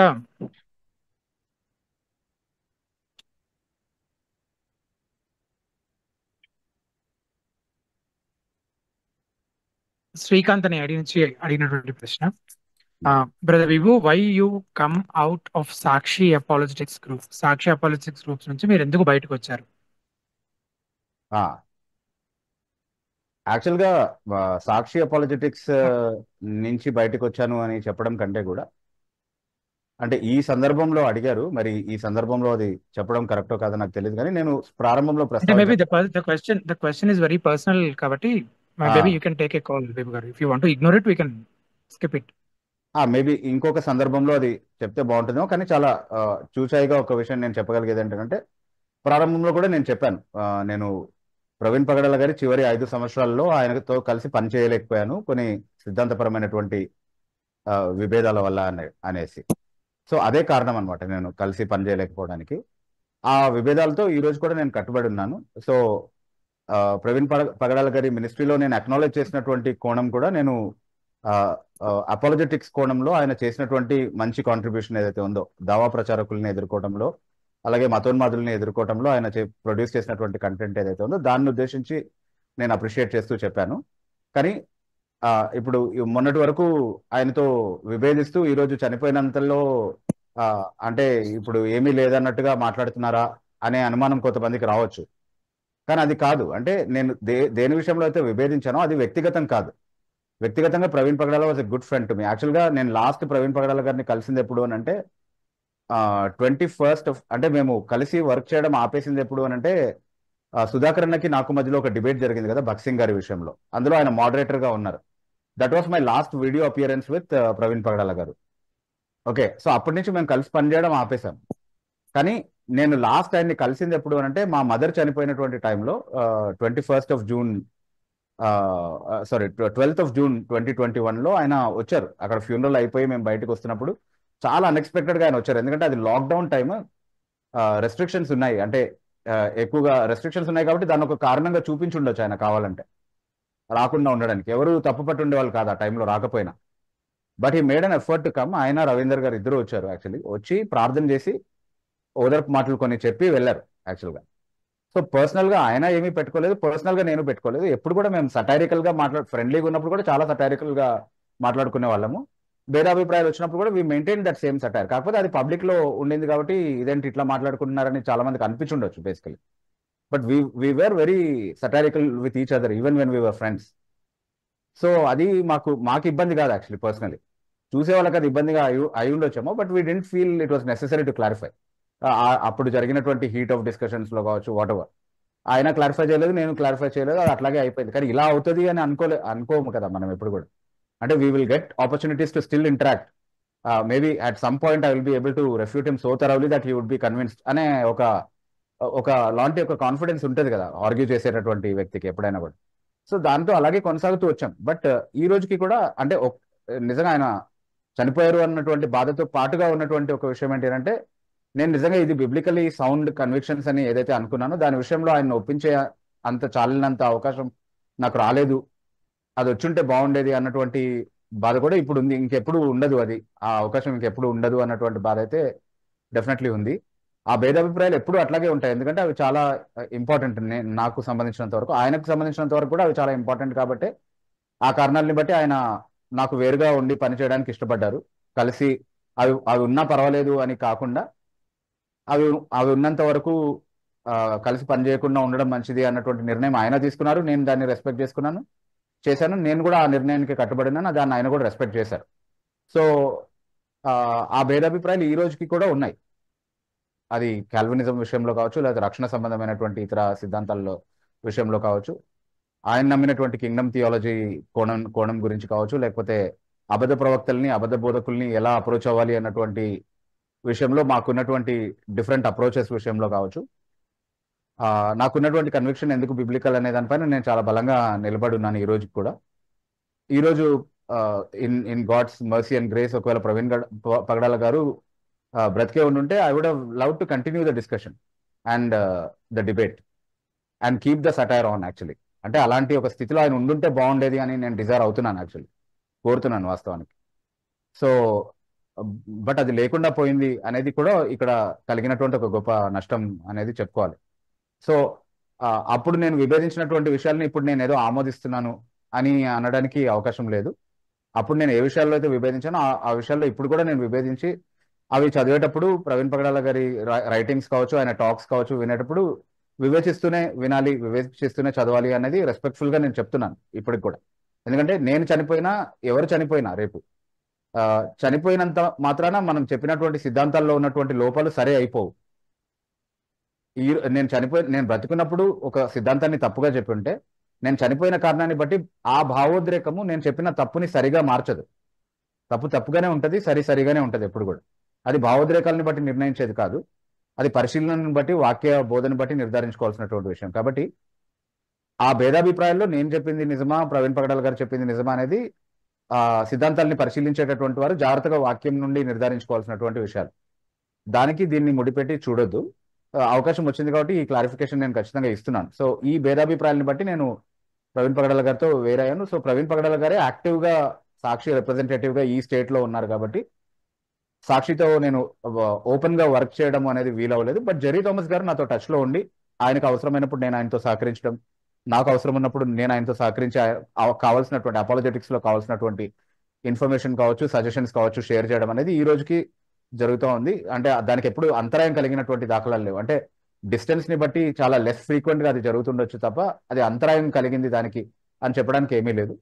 నేను అది జెరీ థామస్ గారికి కూడా అష్యూర్ చేసినటువంటి విషయమే. సాక్షి అపాలజెటిక్స్ ఎప్పుడు నా అవసరం ఉన్నా కూడా నేను అందుబాటులో ఉండి I will try to play my role. అది నేను బహిరంగంగా చేయలేకపోవచ్చు. ఐడెంటిటీ పరంగా నేను హితబోధ అని ఐడెంటిఫై అవ్వడానికి ఇష్టపడతాను. బట్ మీకు నా వల్ల ఏదైనా సహాయం అవుతుంది అని ఎప్పుడైనా అనుకుంటే you can always take my help అని చెప్పాను. వాళ్ళు కూడా అదే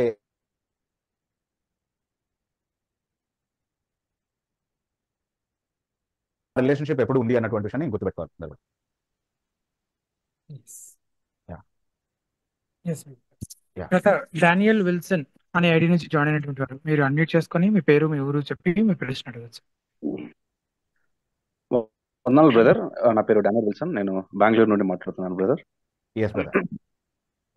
నా ప్రశ్న ఏంటంటే బ్రదర్, ఒక సత్యాన్ని అంటే వాక్యాన్ని విని నూతనంగా రక్షింపబడినటువంటి ఒక యవనస్తుడు, ఒక యంగ్ మ్యాన్, ఆ తర్వాత తనలో ఉన్నటువంటి ప్రతి పాత స్వభావాలు, అంటే ఫర్ ఎగ్జాంపుల్ వాళ్ళ అన్యుల ఫ్రెండ్స్ తో తిరగడం కానీ ఆ జాబితాలో ఉన్నటువంటి వాటన్నిటిని తన సత్యం తెలుసుకున్న తర్వాత ప్రభువుని అంగీకరించి మళ్ళీ తిరిగి ఆ వర్క్ ప్లేసెస్ కి లేదంటే వాళ్ళ ఫ్రెండ్స్ ని కలిసినప్పుడు ఆ క్రిటిసిజం ని ఎదుర్కొనేటువంటి విధానంలో how should he role play ఎలా ఉండాలి బ్రదర్? అంటే బ్రదర్ ఒకటేంటి అని అంటే మనకున్నటువంటి విలువలు ఏవైతే ఉన్నాయో, సువార్త మనకు నేర్పించినటువంటి విలువలు ఏవైతే ఉన్నాయో దాంతో రాజీ పడనంత వరకు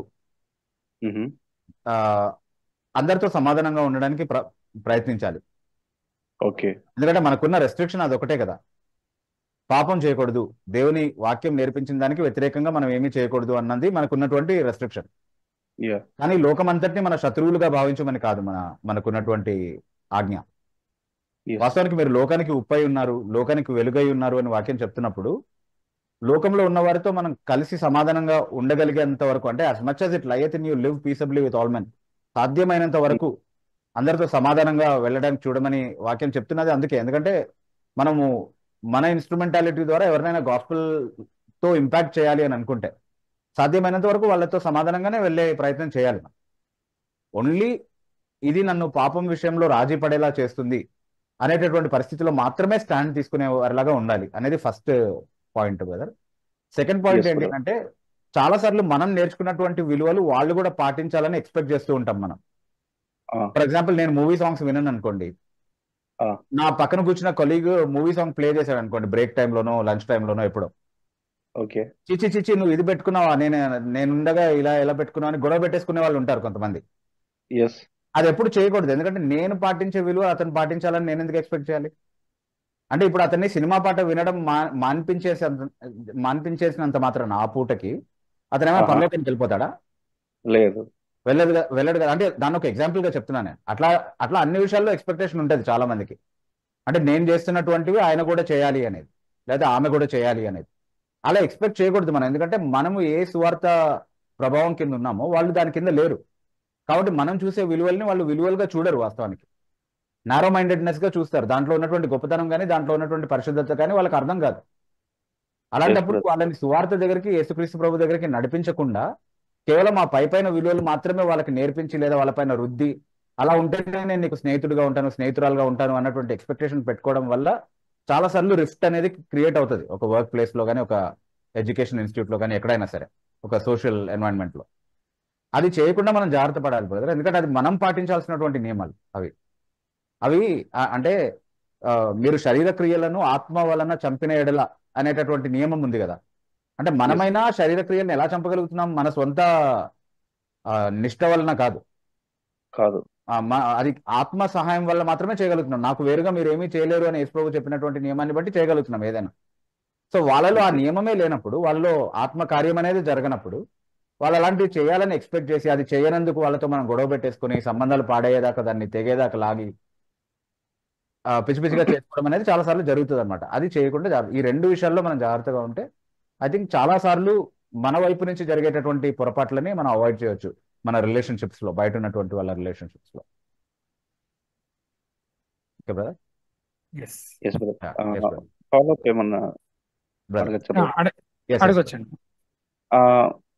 సో ఇటువంటి వారిని అంటే మన క్లోజ్ రిలేషన్స్, అన్యుల్ని, ఫ్రెండ్స్ ని కానీ లేదంటే వర్క్ ప్లేసెస్ లో, like how do we attract them to Christ brother? మనం ఎలా వాళ్ళని, అంటే ఉన్న పలంగా మనం పోయి సువార్త చెప్పలేము కదా ఎవరికి, ఉన్న పలంగా మనము గరపత్రికను ఇవ్వలేము కదా. సో మనకున్నటువంటి ఫ్రీడమ్ ఏంటంటే వాళ్ళ కోసం మనం ప్రార్థన చేయొచ్చు. ఎస్ బట్ వాళ్ళని సత్యంలోకి నడపడానికి ఎలా బ్రదర్? అంటే ఒకటి ఏంటంటే బ్రదర్, ఒక ఒక ఫిక్స్డ్ ప్యాటర్న్ అంటూ ఏమీ లేదు. ఎస్ అంటే మనము ఒక వ్యక్తితో స్నేహం చేస్తున్నప్పుడు అతని మైండ్ సెట్ ఏంటి, మనము ఏ విషయాన్ని ఎలా అప్రోచ్ అయ్యి మాట్లాడితే ఒక డిస్కషన్ కైనా అది దారి తీసే అవకాశం ఉంది అనేది మనకు తెలుస్తుంది. ఓకే. దాన్ని బట్టి అంటే ఒక్క విషయం ఏంటంటే బ్రదర్, మనం మ్యానిపులేటివ్ గా ఎప్పుడు ఏది చేయకూడదు. అవును అంటే brother. వాళ్ళకి అర్థం అవ్వకుండా నేను దేవుని గురించినటువంటి ప్రస్తావన తీసుకురాబోతున్నాను అన్నటువంటి విషయం వాళ్ళకి అర్థం కాకుండా అటు తిప్పి ఇటు తిప్పి ఆ ముక్కుసూటిగా చెప్పకుండా ఏదో ప్రయత్నాలు చేస్తూ ఉంటారు కదా, గిమిక్లు చేస్తూ ఉంటారు. Yes, అది yes brother. చేయకూడదు ఎప్పుడు కూడా, ఎందుకంటే అల్టిమేట్లీ నువ్వు చెప్పాలనుకున్నది చెప్పాల్సిందే కదా దేవుని దగ్గరికి నడిపించాలంటే. అవును brother. దానికోసమా ఇంత తెలివిగా వ్యవహరించావని అనేలాగానే అనిపిస్తుంది. అది చాలా మంది చేసే వ్యవహారం అట్లా ఉంటది. అదే Yes. చాలా విషయాల్ని పాడు చేస్తుంది వాస్తవానికి. Be very straight when you want present the gospel. నేను దేవుని గురించి కొన్ని విషయాలు మీతో మాట్లాడాలనుకుంటున్నాను, నేను దేవుని గురించి తెలుసుకున్నటువంటి విషయాలు మీతో కొన్ని పంచుకోవాలనుకుంటున్నాను. అది మీకున్నటువంటి అవగాహనకి కలిపేలా ఉండొచ్చు, లేకపోతే విభేదించేలాగా ఉండొచ్చు. అది మన ఫ్రెండ్షిప్ని ఎఫెక్ట్ చేయడం కోసం కాదు, కానీ మనం కలిసి ఆలోచించే ఒక ఎన్వైరన్మెంట్ లో ఫ్రెండ్లీగా నేను చెప్పాలనుకుంటున్నాను. మీరు సిద్ధమైతే మనం మాట్లాడుకుందాం అని స్ట్రైట్ గా చెప్పి, మనం చెప్పాలనుకున్నటువంటి విషయాన్ని వాళ్ళకి అర్థమయ్యేలా చెప్పి, వాళ్ళకు ఉన్నటువంటి అభ్యంతరాలని మనం విని, వాటి విషయంలో వాళ్ళు దేన్ని బట్టి అభ్యంతర పడుతున్నారో వాటిని సరిగా అర్థం చేసుకోవడానికి మనం సహాయపడి, అలా మనం చేయగలిగితే కనుక that will be really wonderful brother. మరి ఇన్ దట్ కేసు ఫస్ట్ మనము ఆ రక్షణ ఆనందాన్ని అనుభవించే వాళ్ళుగా ఉండాలి కదా బ్రదర్. మరి అంటే అర్థం కాలేదు, అనుభవించే వాళ్ళంటే అంటే మనం దాని ఎక్స్పీరియన్స్ అయితేనే కదా ఫస్ట్ మనం వేరే వాళ్ళకి చెప్పగలం. ఎస్ అంటే అసలు మనకు లేనిది ఇంకొకరికి ఎందుకు ఇచ్చే ప్రయత్నం చేస్తున్నాం మనం? Yes brother. మనకు లేని వై షుడ్ అంటే how can I give to someone what I do not have for myself? Yes yes brother. ఇప్పుడు కొంతమంది హెర్బల్ ప్రోడక్ట్స్ అమ్ముతా ఉంటారు. అవును బ్రదర్. ఇది మీకు వెయిట్ తగ్గుతుంది బ్రదర్ వాడండి అని చెప్పి, వాళ్ళే ఇంత పెద్ద పొట్టేసుకొని ఉంటారు. సో నీకు పని చేయండి నాకెందుకు అమ్ముతున్నావు అనే క్వశ్చన్ వస్తుంది కదా నాకు, ఆబ్వియస్లీ. సో అదనమాట, అట్లాంటిది అనమాట సువార్త కూడా. నా జీవితంలో అది పనిచేస్తే అప్పుడు నేను చెప్తే అది అర్థవంతంగా ఉంటుంది. It will bear fruit, I will be doing it with conviction. So అది thank you very much brother. yes brother, sure. Thank you brother. బేబీ గారి సమయము 9:06 అవుతుంది. మనకి కొన్ని లైవ్ చాట్ ప్రశ్నలు కూడా ఉన్నాయి. అలాగే జూమ్ లో కూడా ఇందాకటి వరకు ఇద్దరు, ఇప్పుడు ఒకరు వెయిట్ చేస్తున్నారు. కొంచెం క్లుప్తంగా ఏమైనా చెప్పడానికి ప్రయత్నం చేద్దాం. పవన్ అనే ఐడి నుంచి జాయిన్ అయినటువంటి వారు మీరు అన్మ్యూట్ చేసుకొని మీ పేరు, మీ ఊరు చెప్పి మీ ప్రశ్న అడగచ్చు.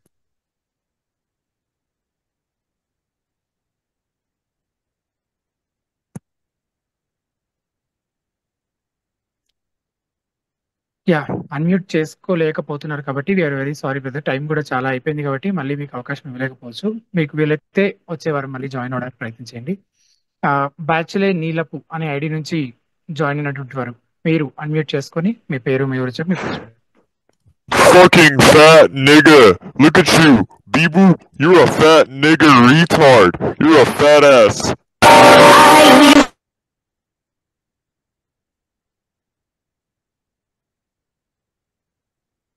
బిబు గారు ఇదే ఐడి నుంచి మన లైవ్ చాట్ లో కూడా క్వశ్చన్ పోస్ట్ చేశారు. నేను అది చదువుతాను, దానికి ఆన్సర్ చేయండి బిబు గారు.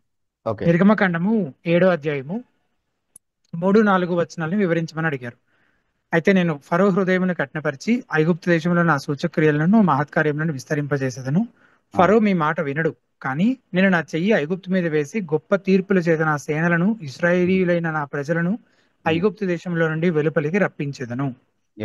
దీన్ని బేస్ చేసుకొని అడుగుతున్నటువంటి ప్రశ్న ఏంటంటే, స్టబ్బర్న్ గా మారేలా ఎందుకు చేశారు దేవుడు? అంటే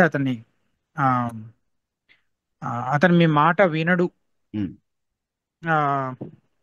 అనే మాట, అంటే అతని హృదయం కఠినపరిచాడు కదా, ఎందుకు కఠినపరిచాడు అని అడుగుతున్నారు. ఖచ్చితంగా దేవుని యొక్క తీర్పులు ఐగుప్తు దేశం మీద తీసుకురావాల్సినటువంటి అవసరం ఉండింది. వాళ్ళు ఇశ్రాయేలీని అంతకాలము చాలా అమానుషంగా గురి చేసినటువంటి హింసలు ఏవైతే ఉన్నాయో వాటి విషయంలో ఊరికినే ఫరోని విడిచిపెట్టి ఇశ్రాయేలీని బయటికి తీసుకురావాలని దేవుడు ఉద్దేశించలేదు. కాబట్టి ఇశ్రాయేలు ప్రజల్ని వెళ్ళనీయకుండా ఆపడం కారణంగా దేవుని యొక్క బలిష్టమైనటువంటి హస్తాన్ని ఐగుప్తు మీద ప్రదర్శించి దాని ద్వారా వారికి విమోచన కలగజేసినట్టుగా దేవుడు నిరూపించాలని అనుకున్నాడు.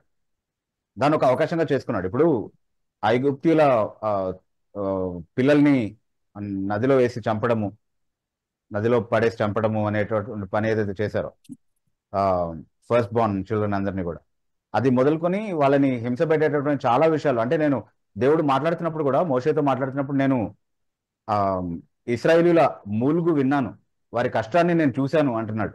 అంటే దేవుడే పరిగణలోనికి తీసుకోగలిగే అంతగా కష్టపెట్టి వారు మూలిగేలా చేశారు ఆ కష్టం కింద ఐగుప్తీయులు. కాబట్టి వారిని ఊరికినే విడిచిపెట్టాలని దేవుడు ఉద్దేశించలేదు. న్యాయంగా వాళ్ళని దండించి ఆ తర్వాత తన ప్రజల్ని విడిపించుకొని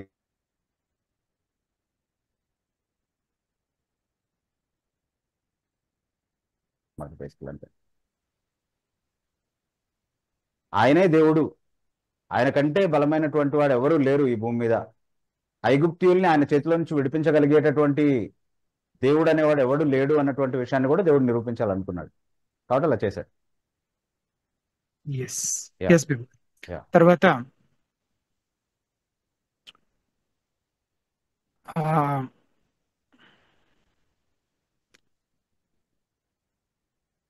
రాకీ రాజ్ అనే ఐడి నుంచి ఒక కామెంట్ పెట్టారు బీబు గారు. ఒకవేళ మీరు స్పందించడం అవసరం అనిపిస్తే స్పందించండి.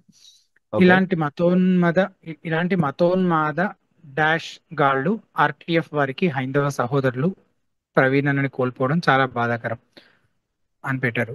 అంటే నాకు తెలిసి ఎవరైతే నెక్స్ట్ అజయ్ గాడు అని ఏదో రాశాడు కదా ఒక మతోన్మాది, వాటిని ఉద్దేశించి బహుశా అంటున్నారేమో. అంటే ఈ సమయంలో దాదాపుగా క్రిస్టియన్స్ యొక్క సెంటిమెంట్స్ అన్ని అట్లాగే ఉన్నాయి. దాన్ని డెఫినెట్లీ మనం రెచ్చగొట్టడానికి మనం ప్రయత్నం చేయకూడదు.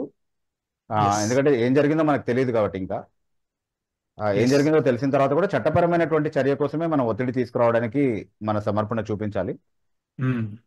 సో అంతే. కానీ ఇప్పుడు ఆర్టీఎఫ్ వాళ్ళ మీద చేసినటువంటి ఆ కామెంట్ కి ప్రస్తుతానికి నేను చెప్పాల్సిన అవసరం లేదు, ఎందుకంటే నిన్న రిలీజ్ చేసిన వీడియోలో చాలినంతగా చెప్పామని నేను అనుకుంటున్నాను బేసికలీ. సో తర్వాత డెజర్ట్ రోజ్ అనే ఐడి నుంచి అడిగినటువంటి ప్రశ్న, Praveen is a Christian through and through both by word and deed. Question on folks that serve on para church ministries. If there is someone who is not affiliated to a church but is a Bible teacher and he falls, how should he be and he falls అని అన్నారు. అంటే అతను ఏదైనా ఒక పాపంలో పడిపోతే ఉద్దేశిస్తున్నారేమో. How should he be treated by the broader Christian community? Is just calling out sufficient? We ran into this problem with Ravi Zacharias. We don't have a category for this in New Testament. What is the biblical way? ప్రశ్నని కూడా translate చేయగలుగుతారా బీబు గారు క్లుప్తంగా? అంటే పారాచర్చ్ అంటే సంఘం కానటువంటి ఒక సంస్థ నుండి మాత్రమే పనిచేసేటటువంటి బైబిల్ బోధకులు ఎవరైతే ఉన్నారో వాళ్ళ పరిచర్య మనం తీసుకుంటూ, ఒకవేళ వాళ్ళ పతనం అవుతే వాళ్ళని జవాబుదారులుగా చేసేటటువంటి విధానం ఏంటి? అలాంటిది ఏది మనం న్యూ టెస్ట్మెంట్ లో చదవట్లేదు కదా అలాంటి ఒక పరిస్థితి. అట్లయితే నేను ఒక పొరపాటు చేశాను బేబు గారు చదువుతున్నప్పుడు. ఇవి 4 వేరు పోస్టులుగా పెట్టారు. వేటిని కలిపి చదవకూడదు, వాటిని చదివే. నేను ప్రవీణ్ గారి గురించి చేసిన కామెంట్ పోస్ట్ ఏదైతే ఉందో అది పూర్తిగా సపరేట్ విడిగా చెప్పినట్టున్నారు. అది వేరే సందర్భం గురించి ప్రవీణ్ గారి గురించి పెట్టారు. తర్వాత 3 ప్రశ్న అంటే ఫస్ట్ పార్ట్ డెజర్ట్ రోజ్ గారి కండోలెన్స్ గా మనం తీసుకోవచ్చు యాక్చువల్లీ ప్రవీణ్ పగడాల గారు. తర్వాత 3 messages, question, actual question. Right. So దానికి మనం అర్థం చేసుకో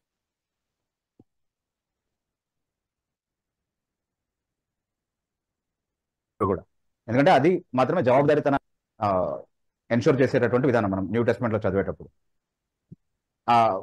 సంఘం ద్వారా జరిగేటటువంటి పరిచర్య కాకుండా ఇంకొకటి. బిబు అన్న దీన్ని మరొకసారి రిపీట్ చేయండి, ఎందుకంటే స్టార్టింగ్ నుంచి మీ వాయిస్ మధ్యలో బ్రేక్ అయిపోయింది.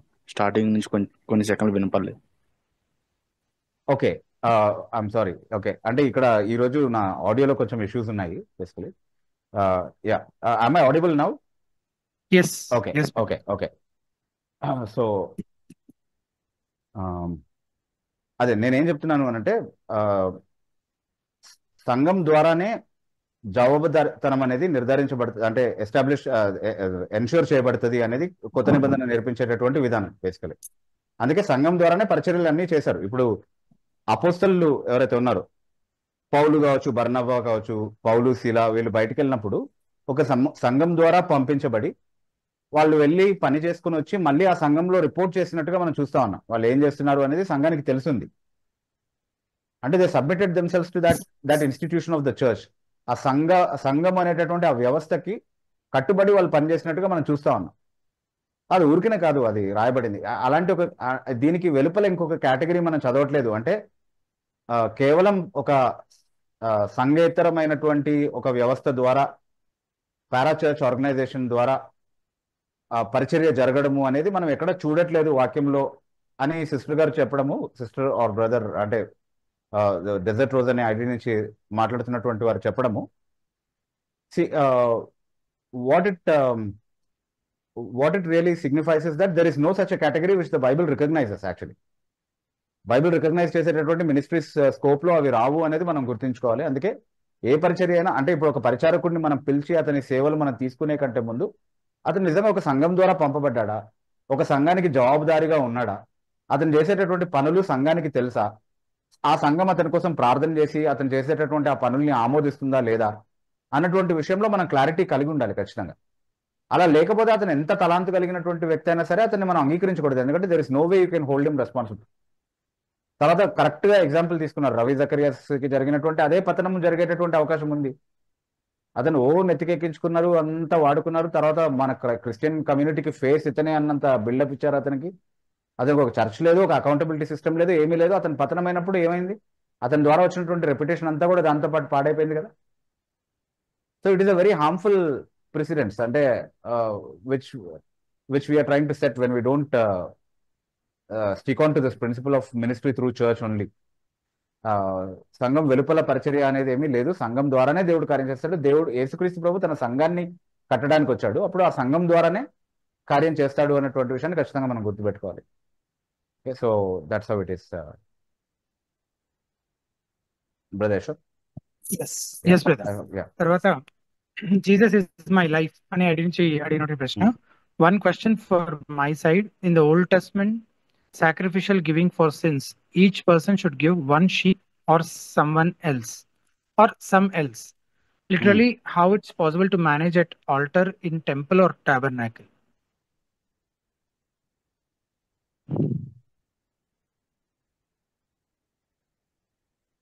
ఓకే, అంటే అంతమంది ప్రతి ఒక్కరు ఒక్కొక్క గొర్రెని లేదా ఇంకేదన్నా జంతువుని తీసుకొస్తే ఆ బలి అర్పించే చోట అసలు అదంతా ఎట్లా హ్యాండిల్ చేసేవారు?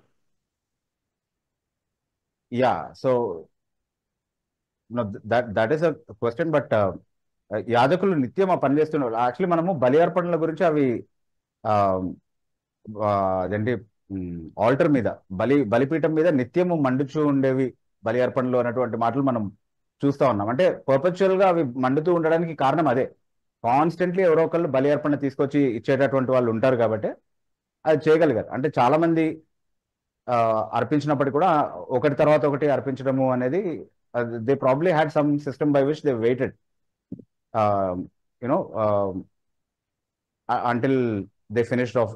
అంటే ఇప్పుడు ఇస్రాయెల్ దేశంలో ఉన్నటువంటి వాళ్ళందరూ కూడా ప్రతి సబ్బాతు దినాన లేకపోతే ప్రతి దినాన బలి అర్పణలు తీసుకొచ్చి ఇవ్వరు కాబట్టి మేబీ ఫ్యూ హౌస్ హోల్డ్స్ ఒక విశ్రాంతి దినాన తీసుకురావచ్చు, ఇంకొక ఫ్యూ హౌస్ హోల్డ్స్ ఇంకొక విశ్రాంతి దినాన్ని తీసుకురావచ్చు, లేకపోతే డైలీ ఆఫరింగ్స్ లో భాగంగా దాన్ని తీసుకురావచ్చు. అంటే ఇప్పుడు ప్యూరిఫికేషన్ కి సంబంధించినటువంటి ఆఫరింగ్స్ ఏవైతే ఉన్నాయో అది ఇప్పుడు ఒక వ్యక్తి ప్యూరిఫై అయ్యేటటువంటి 8th డే, 7 days అయిపోయిన తర్వాత 8th డే తీసుకురావాలి అన్నటువంటి నియమం ఉంటుంది. సో ప్రతి ఒక్కరి ప్యూరిఫికేషన్ 8th డే రోజే పడదు కదా. సో అంటే providence would so ordain it. And even practical experience లో కూడా కొంతమంది ఒక రోజు, ఇంకొంతమంది ఇంకొక రోజు అనేటటువంటి వంతులుగానే అది వస్తుంది కాబట్టి they could have been able to manage it. Okay, so yes yes yeah Bibu garu. Yeah తర్వాత ఆ, వెంకటేష్ అనే ఐడి నుంచి అడిగినటువంటి ప్రశ్న, dear brother Bibu, in the light of today's tragic event we know that God can call us anytime. So for the good of Christian community and God's glory, will you take one more step to discuss and close the issue with Edward Williams Garu in person? Just to confirm, here I am not the side of Edward Williams, but sometimes breaks our heart to see brothers in Christ are not in harmony. ఈ రోజు జరిగిన సంఘటన దృష్ట్యా ఆ, ఆ, క్రైస్తవ సమాజం అంతటి క్షేమాన్ని అలాగే దేవుని మహిమను కూడా దృష్టిలో పెట్టుకొని మీరే ఒక అడుగు ముందుకు వేసి ఎడ్వర్డ్ విలియమ్స్ గారితో ఉన్నటువంటి ఈ వివాదాన్ని దాన్ని క్లోజ్ చేసేయగలుగుతారా వ్యక్తిగతంగా ఆయనతో మాట్లాడి? ఒక నేను విషయం ఆయన ఏంటి పక్షం తీసుకోవట్లేదు, కాకపోతే క్రీస్తునందున సహోదరుల మధ్య ఇట్లాంటి వివాదాలు రావడం, ఇట్లాంటి విషయాలు రావడం మాకు ఆయన హార్ట్ బ్రేకింగ్ గా ఉంది అని. ఆ బ్రదర్ అడుగుతున్నటువంటి టోన్ ని నేను అర్థం చేసుకోగలుగుతాను. He is definitely speaking out of concern అనేది ఫస్ట్ రికగ్నైజ్ చేయాల్సిన విషయం. So that is definitely taken in that spirit. అయితే ఇది వ్యక్తిగతంగా మాట్లాడి తేల్చుకోవాల్సినటువంటి విషయం కాదు. It is a public issue basically. Okay, so అది పబ్లిక్లీ ఎక్స్పోజ్ అయ్యి చాలా ఎక్స్చేంజెస్ అవతల నుంచి ఇవతల నుంచి జరిగాయి కాబట్టి ఆ విషయంలో ఇప్పుడు ఏది సెటిల్ అయినా కూడా పబ్లిక్ గానే సెటిల్ అవ్వాలి ఆ విషయంలో. అండ్ అది అంటే మీరు మాట్లాడుతున్నారు కాబట్టి, ఒక వ్యక్తి మాట్లాడుతున్నాడు కాబట్టి అది వ్యక్తిగత సమస్య అని అనుకుని దాన్ని ఆ కోణంలో చూడటమే తప్పు. ఎగ్జాక్ట్లీ. అంటే ఇదేదో పర్సనల్ గా బిబు గారికి ఎడ్వర్డ్ విలియమ్స్ గారికి మధ్యలో జరిగిన ఒక వ్యక్తిగత సమస్య, ఒక వ్యక్తిగత వివాదంగా చూస్తున్నప్పుడే ఇలాంటి ఇలాంటి సలహాలు ఇప్పుడు చాలా మంది ఇస్తూ వస్తున్నారు. అంటే పర్సనల్ గా వెళ్ళి మాట్లాడొచ్చు కదా. యాక్చువల్లీ ఇప్పుడు మనము ఆర్టీఎఫ్ వాళ్ళ రిప్లైలో చూసిన ఒక విషయం ఏంటి, ఈ రోజుకి కూడా వాళ్ళు ఎడ్వర్డ్ విలియమ్స్ గారిని ఫాలో అప్ చేస్తూ ఎక్కడైనా అలాంటి ప్రస్తావన ఏదైనా ఆయన చేస్తుంటే, ఆయన ప్రవక్త అనేలాగా చిత్రీకరణ ఏదైనా ఉంటే కనుక దాన్ని తీసేసే విధంగా వాళ్ళు ప్రోత్సహిస్తూ ఉన్నారు, ఒత్తిడి కూడా చేస్తూ ఉన్నారు. అంటే ఆయన రిక్వెస్ట్ చేస్తూ ఫాలో అప్ చేస్తూ ఉన్నారు ఆ విషయాన్ని. ఎందుకు ఇది నేను వ్యక్తిగతంగా చేస్తుంటే అయి ఉండేదని మీరు అనుకుంటున్నారా? పబ్లిక్లీ ఇంత ఓపెన్ గా చేసిన తర్వాత కూడా ఈ రోజుకి అది సాగుతుంది అని అంటే, నేను వ్యక్తిగతంగా చేస్తుంటే ఏ రోజు ఇది గాలిలో కలిసిపోయి ఉండేది విషయం. ఇది సంఘ శ్రేయాభిలాషిగా నేను చేస్తున్నటువంటి విషయం. ఇప్పుడు ఎడ్వర్డ్ విలియమ్స్ గారిని ఎక్స్పోజ్ చేయకపోతే నాకేమైనా నష్టం వచ్చి ఉండేదా? వ్యక్తిగతంగా నా జీవితం ఇంకా సాఫీగా వెళ్ళుండేది కదా. చాలా మందిని నా వైపే నేను ఉంచుకొని I would have not have been a man pleaser if I was not concern about the well being of the church in doing all of this. ఎందుకు నేను అంతమందిని అంటే, ఒక పాస్టర్ గారు నా మంచి ఫ్రెండ్, ఆయన ఫోన్ చేసి నాకు చెప్పారు, అన్న మీరు ఎడ్వర్డ్ విలియమ్స్ గారికి వ్యతిరేకంగా ఎందుకు మాట్లాడుతున్నారో నాకు తెలియదు, బట్ మీరు దానివల్ల మిమ్మల్ని కూడా ఫాలో అయ్యేటటువంటి వాళ్ళు కొంతమంది ఉన్నారు, ఆయన్ని ఫాలో అయ్యే వాళ్ళు, వాళ్ళందరినీ మీరు కోల్పోతున్నారు అన్నటువంటి విషయం మీకు అర్థం కావట్లేదు అని నన్ను హెచ్చరిక చేసేటటువంటి ప్రయత్నం చేశారు. అది ఎప్పుడో చేశారు ఆయన, 2-3 years back or a little more than that. I know this is the price I'm paying, that I'm losing people. I will not be looked upon as a good person. అది నాకు తెలుసు, కానీ నేను ఎందుకు చేస్తున్నాను అంటే, this is not good for the church that there should be somebody who claims to be a prophet when he is not. It is not good for the church. ఎందుకంటే దానివల్లే చాలా ఫాల్స్ టీచింగ్స్ చర్చెస్లోకి వచ్చాయి ఇప్పుడు వరకు.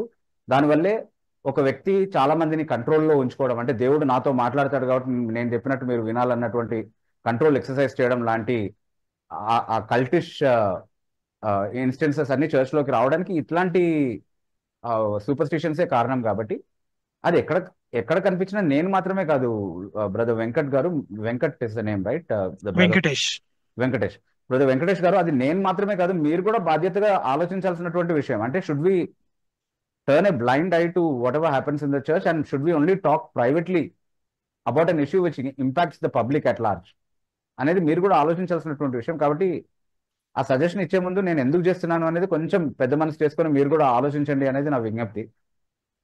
Kindly understand it little more broadly than just looking at it as a personal feud between me and Edward Williams garu. He is not my enemy in any other sense than this. Okay, నేను ఆయనతో నన్ను విభేదించడానికి అవసరమైనటువంటి కారణాలు ఏమీ లేవు ఇది కాకుండా basically. So please do understand that. అంటే నేనేమి ఊరికనే సరదా కాబట్టి అందరితో గొడవ వేసుకొని కూర్చోట్లేదు. It is a very tough thing to do that. అంటే ఇట్ డస్ అటాక్ చేసేవాడు చాలా సంతోషంగా ఉన్నాడని అనిపించవచ్చేమో, బట్ అది ఇమోషనల్లీ కానీ సైకలాజికల్లీ కానీ ఎక్స్పోజ్ చేసేటటువంటి వ్యక్తిని కూడా చాలా కృంగదీసేటటువంటి ఒక ఎక్సర్సైజ్ అది. అది ఎప్పుడైనా మీరు చేస్తే మీకు తెలుస్తుంది, తర్వాత వచ్చేటటువంటి బ్యాక్లాషెస్ అన్నింటినీ కూడా ఎదుర్కొన్నప్పుడు కూడా తెలుస్తుంది. But I'm willing to do that because that's a part of the biblical ministry అనేది నేను అర్థం చేసుకున్నాను కాబట్టి. Okay, so please do try to understand it in and Vibhu garu, అంటే నిన్న మనము చేసిన వీడియోలో కూడా ఈ విషయం చెప్పాం క్లియర్ గా, అంటే కంప్లీట్ స్టోరీ మనం చెప్పాము. And can you take one more step అన్న దానికి నేను ఏం చెప్తున్నానంటే, నేను ఆల్రెడీ ఒక స్టెప్ తీసుకొని నేను ఒక వీడియో రిలీజ్ చేశాను.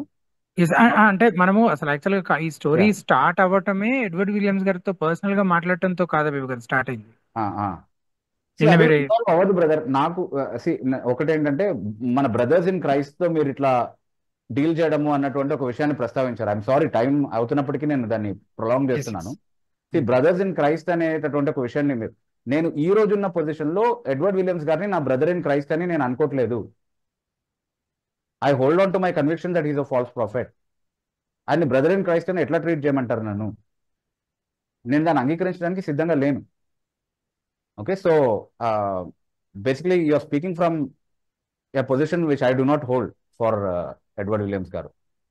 ఓకే, సో అట్లా అనుకోకపోవడానికి గల కారణాలు ఏంటో కూడా వీడియోలో చాలా వివరంగా చెప్పాము. అండ్ రిజాల్వ్ అయ్యే విషయం కూడా కాదు, ఎందుకంటే నేను రిపెంట్ అయ్యాను అని ఆయన చెప్పినంత మాత్రం అది నమ్మడానికి రీజన్స్ లేవు అని కూడా నేను చెప్పాను చాలా క్లియర్ గా. సో ఈ విధంగా మీరు సజెస్ట్ చేసిన విధంగా అది అవ్వదు Venkatesh garu. So please excuse me for that, అంటే that I'm not able to take your suggestion at its face value. And Srikanth అనే ఐడి నుంచి Yashwant, you are the culprit who don't want harmony between brother Vibhu and Edwards అన్న అని పెట్టారు. ఒక మాట నేను చెప్పాలంటే, అసలు యాక్చువల్ గా ఇదంతా స్టార్ట్ అయినప్పుడు నిన్న రిలీజ్ అయిన వీడియోలో మీరు చూస్తే వేర్ డిడ్ ఇట్ స్టార్ట్ అనేది మీకు అర్థమవుతుంది. అసలు అప్పుడు నేను హితబోధతో కానీ బిబు గారితో కానీ అసలు అసోసియేట్ అయ్యి లేనప్పుడు, అదంతా నేను లేనప్పుడే ప్రారంభమైన విషయం అది. సో ఇప్పుడు నేనేదో ప్రత్యేకంగా దీన్ని జరగనివ్వకుండా, హామీ రాకుండా నేనేదో చేస్తున్నాను అనుకోవడానికి లేదు అసలు. శ్రీకాంత్ గారు, మీరు మొన్న చేసినటువంటి కామెంట్స్ కూడా ఆయన్ని మోడరేటింగ్ ఆపేసి వెళ్ళిపోమని చెప్పడము, హితబోధ సైలెన్స్ బై ఆర్టీఎఫ్ అని చెప్పడము, ఓకే, ఇట్లాంటివన్నీ మీరు చేసిన తర్వాత కూడా ఇప్పుడు మేము ఫ్యాక్ట్స్ చెప్పాము బయటికి. ఓకే, హాఫ్ ట్రూత్ యశ్వంత్ గారు చెప్పారని మీరు ఎందుకన్నారు? లైవ్స్ చెప్పారని ఎందుకన్నారు? ఎందుకంటే ఆయన రిపెంటెన్స్ ఆస్పెక్ట్ ప్రస్తావించలేదు, ఓన్లీ ఆయన చేసిన ఫాల్స్ ప్రాఫెసీని మాత్రమే చేశారు అని కదా. కానీ ఇప్పుడు నిన్న చెప్పాం కంప్లీట్ స్టోరీ. అది అయిన తర్వాత కూడా మీరు ఇట్లాంటి కామెంట్స్ రిపీట్ చేస్తున్నారు అంటే you don't seem to be interested about facts. మీకు ఫ్యాక్ట్స్ కాదు కావాల్సింది, you're bias towards that false prophet. So why don't you go and serve him?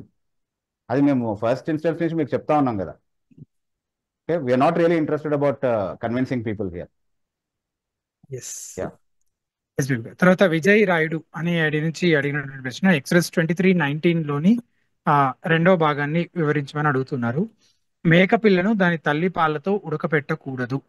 నిర్గమకాండం అది. ఇది నిర్గమకాండం. ఎస్ బ్రదర్, నిర్గమకాండం వ్యాఖ్యానం ఉంది కదా, సో దయచేసి అది చూడమని, అంటే మేబీ ఇన్ ఫ్యూ డేస్ అది వస్తుంది. So please wait for it, ఎందుకంటే I have to gather some, అంటే బేసిక్లీ అది దేవుడు కనికరంతో చెప్తున్నటువంటి ఒక మాట. అంటే ఇప్పుడు పక్షి గురించి మాట్లాడుతూ తల్లిని దాన్ని తీసుకున్నటువంటి అది పెట్టినటువంటి గుడ్లను నువ్వు తీసుకుంటున్నప్పుడు ఆ తల్లిని కూడా గుడ్లతో పాటుగా తీసుకోకూడదు, దాన్ని విడిచిపెట్టేసేయాలి అని ఒక నియమం చెప్తారు. అంటే బేసికలీ క్రీచర్స్ పట్ల కూడా, సాధారణమైనటువంటి జీవుల పట్ల కూడా మనం ఎట్లాంటి సున్నితమైనటువంటి ఒక వ్యవహారాన్ని కలిగి ఉండాలి. వాటిని మన వినియోగం కోసం వాడుతున్నప్పుడు కూడా అమితంగా వాటిని హింసించేటటువంటి ఒక సాడిస్టిక్ మైండ్ సెట్ మనకు ఉండకూడదు అన్నటువంటి ఒక కొన్ని నియమాల్ని నేర్పిస్తూ వచ్చాడు దేవుడు. అంటే జంతువుల పట్లనే మనం సున్నితంగా వ్యవహరించాలి, మన వినియోగం కోసం వాడుతున్నటువంటి పట్లనే మనం సున్నితంగా బిహేవ్ చేయాలి అని అన్నప్పుడు మనుషుల పట్ల కూడా అట్లాంటి సున్నిత వ్యవహారాన్ని మనం కలిగి ఉండాలి. అమితంగా మితిమీరి ఎవరిని బాధ పెట్టేటటువంటి విషయాన్ని, అంటే అలాంటి ఒక మైండ్ సెట్ మనం డెవలప్ చేసుకోకుండా సాడిస్టిక్ మైండ్ ఫ్రేమ్ ఉండకుండా చూసుకోవాలి అన్నటువంటి నియమాన్ని అది నేర్పిస్తుంది basically. Okay, so I'm just giving you the principal behind it, కానీ దాన్ని ప్రాపర్ గా ఎక్స్ప్లెయిన్ చేయడానికి కామెంటరీ వచ్చేంత వరకు వెయిట్ చేయండి. నిర్గమకాండం అంటున్నారు కదా, ఐఎమ్ సారీ, నిర్గమకాండం ఆల్రెడీ ఉంది. ఉంది It's ఉంది already there. You haven't stopped me to correct me, brother Yashwant. Probably you didn't think of it too.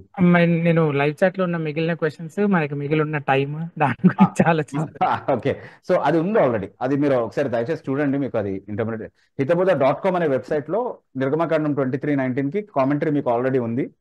So అది మీరు చదివే ప్రయత్నం చేయండి. ఎస్ రవి గారు 2 minutes and 2 questions. Yeah. ఒక కామెంట్ ఒక క్వశ్చన్. రాయ్ జేమ్స్ అనే ఐడి నుంచి is Edward Williams saved Born again Christian? That is for the Lord to do. See, as long as a person remains a false prophet, అంటే born again saved Christians లో false prophets ఉండడం అనేది జరగదు basically. Okay, కానీ ఆయన from his heart ఆయన నిజంగానే repent అయ్యి ఫ్యూచర్లో ఎప్పుడు కూడా తన పొరపాటున ఆయన కరెక్ట్ చేసుకోడు అని నేను చెప్పట్లేదు. అది నా చేతిలో ఉన్నటువంటి విషయం కాదు. ఆయన ఈ రోజు కూడా బ్రతుకున్నాడు అని అంటే ఆయనకు ఇంకా హోప్ ఉంది అని డెఫినెట్లీ నమ్ముతాను నేను. అయితే ఒక వ్యక్తి చాలా వాక్చాతుర్యం కలిగి, చాలా వాస్ట్ అమౌంట్ ఆఫ్ నాలెడ్జ్ కలిగి, దాన్ని ప్రజెంట్ చేసేటటువంటి మంచి స్కిల్ ఉన్నంత మాత్రాన దాన్ని బట్టి అతను బార్న్ అగైన్ అని జడ్జ్ చేయాలని కూడా నేను అనుకోవట్లేదు. Okay, right. తర్వాత డెజర్ట్ రోజ్ అనే ఐడియా నుంచి Praveen is affiliated to church in Sainikpuri, I knew him really well. ఇది ఇందాక మాట్లాడిన దాన్ని ఏమన్నా తప్పుగా అర్థం చేసుకుని ఈ పోస్ట్ పెట్టారా? రవి జకరియాస్ గారి గురించి యాక్చువల్ గా తీసుకున్న ఎగ్జాంపుల్ కేసులో. ఎస్ అది అర్థమైంది మాకు. అంటే అది ఫస్ట్ పార్ట్ కండోలెన్స్ గా చెప్పారు అని మేము క్లారిఫై చేస్తాం కూడా. సో అట్లాంటి మిస్అండర్స్టాండింగ్ ఏమీ జరగలేదు. We took it properly. So మీరు అడిగిన క్వశ్చన్ రవి జకరియాస్ గురించి, అట్లాగే పారాచర్చ్ ద్వారా మాత్రమే పనిచేసే వాళ్ళ గురించి అనేది అర్థమైంది. బికాస్ మీకు తెలుసు, మాకు కూడా తెలుసు ఆయన ఒక చర్చ్ తో అసోసియేట్ అయి ఉన్నాడు అనే విషయము, ప్రవీణ్ పగడాల విషయంలో. So we didn't take it in any wrong sense. Srikanth గారు ఇంకా తన ఆవేశాన్ని వ్యక్తపరుస్తూ ఇంకా పోస్టులు పెట్టుకుంటూ వెళ్తున్నారు ఎడ్వర్డ్ విలియమ్స్ గారిని సమర్థిస్తూ. Yeah, maybe we can leave it at that. He has all the time at his disposal. He can continue to do that. Yeah. Yes. Yeah.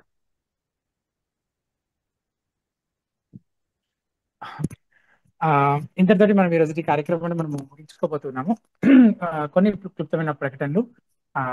ముందుగా ప్రతి వారిని జ్ఞాపకం చేసే విధంగా హితబోధ కేవలం ఈ ప్రశ్నోత్తరాల లైవ్ కార్యక్రమాన్ని మాత్రమే కాకుండా ఇంకా అనేక రిసోర్సెస్ ని తెలుగులో ఉచితంగా అందుబాటులోకి తీసుకురావడం కొరకు కృషి చేస్తుంది. అంటే కామెంటరీస్ కానీ, చిల్డ్రన్స్ బైబిల్ లిటరేచర్ అని సండే స్కూల్ పాఠాలు కానీ, తర్వాత టిఎస్కే క్రాస్ రిఫరెన్సెస్ ఉన్నటువంటి బైబిల్ కానీ, అనేక వ్యాసాలు, అలాగే పుస్తకాలు, ఇలా అనేక రీసోర్సెస్ తెలుగులో అందుబాటులో ఉంచడానికి కృషి చేస్తున్నాం. అవన్నీ మీకు హితబోధ వెబ్సైట్ లో అందుబాటులో ఉన్నాయి. సో వీక్షకులంతా ఒక్కసారైనా గూగుల్లో హితబోధ అని టైప్ చేస్తే హితబోధ వెబ్సైట్ కనిపిస్తుంది. మా వెబ్సైట్ ని విజిట్ చేసి అసలు అందులో ఏమున్నాయో ఒకసారి చూసి మీకు అవసరమైనప్పుడు అవసరమైనది వాడుకోవడానికి వీలుగా అసలు ఏమేమి ఉన్నాయి అనేది ఒకసారి విజిట్ చేసి చూడాలని రిక్వెస్ట్ చేస్తున్నాం. అండ్ వాటిని మీ డైలీ డివోషన్స్ లో కానీ, ఇంకా ఇతర స్టడీస్ లో కానీ మీరు వాటిని వినియోగించుకోవాలని కూడా రిక్వెస్ట్ చేస్తున్నాం. అండ్ మీరు ఈ కార్యక్రమాన్ని వీక్షిస్తున్నారు కదా, ఇది మా హితబోధ యూట్యూబ్ ఛానల్ ద్వారా లైవ్ టెలికాస్ట్ అవుతుంది. సో హితబోధ యూట్యూబ్ ఛానల్ కూడా మీరు సబ్స్క్రైబ్ చేసుకోవాలని రిక్వెస్ట్ చేస్తున్నాము. అండ్ బెల్ ఐకాన్ కూడా మీరు ట్యాప్ చేసినట్లయితే మీకు రెగ్యులర్ గా అప్డేట్స్ కూడా నోటిఫికేషన్ రూపంలో వస్తూ ఉంటాయి. అండ్ ఈ రీసోర్సెస్ గురించి వీటి ద్వారా మీరు మాత్రమే ప్రయోజనం పొందడం కాకుండా మీకు తెలిసిన పరిచయస్తులకి, క్రైస్తవ మిత్రులకు కూడా తెలియపరచాలని, ఆ రీతిన ఈ పరిచర్యకు మీ వంతు సహకారం మీరు అందించాలని విజ్ఞప్తి చేస్తూ, క్రిస్టియన్ రెస్పాన్స్ క్రైస్తవ స్పందన అనే ఈ కార్యక్రమం ప్రతి మంగళవారం సాయంత్రం 8 గంటలకు ప్రసారం అవుతుంది కనుక తిరిగి మరలా వచ్చే మంగళవారం సాయంత్రం 8 కలుసుకుందాం. అంతవరకు సెలవు, వందనాలు.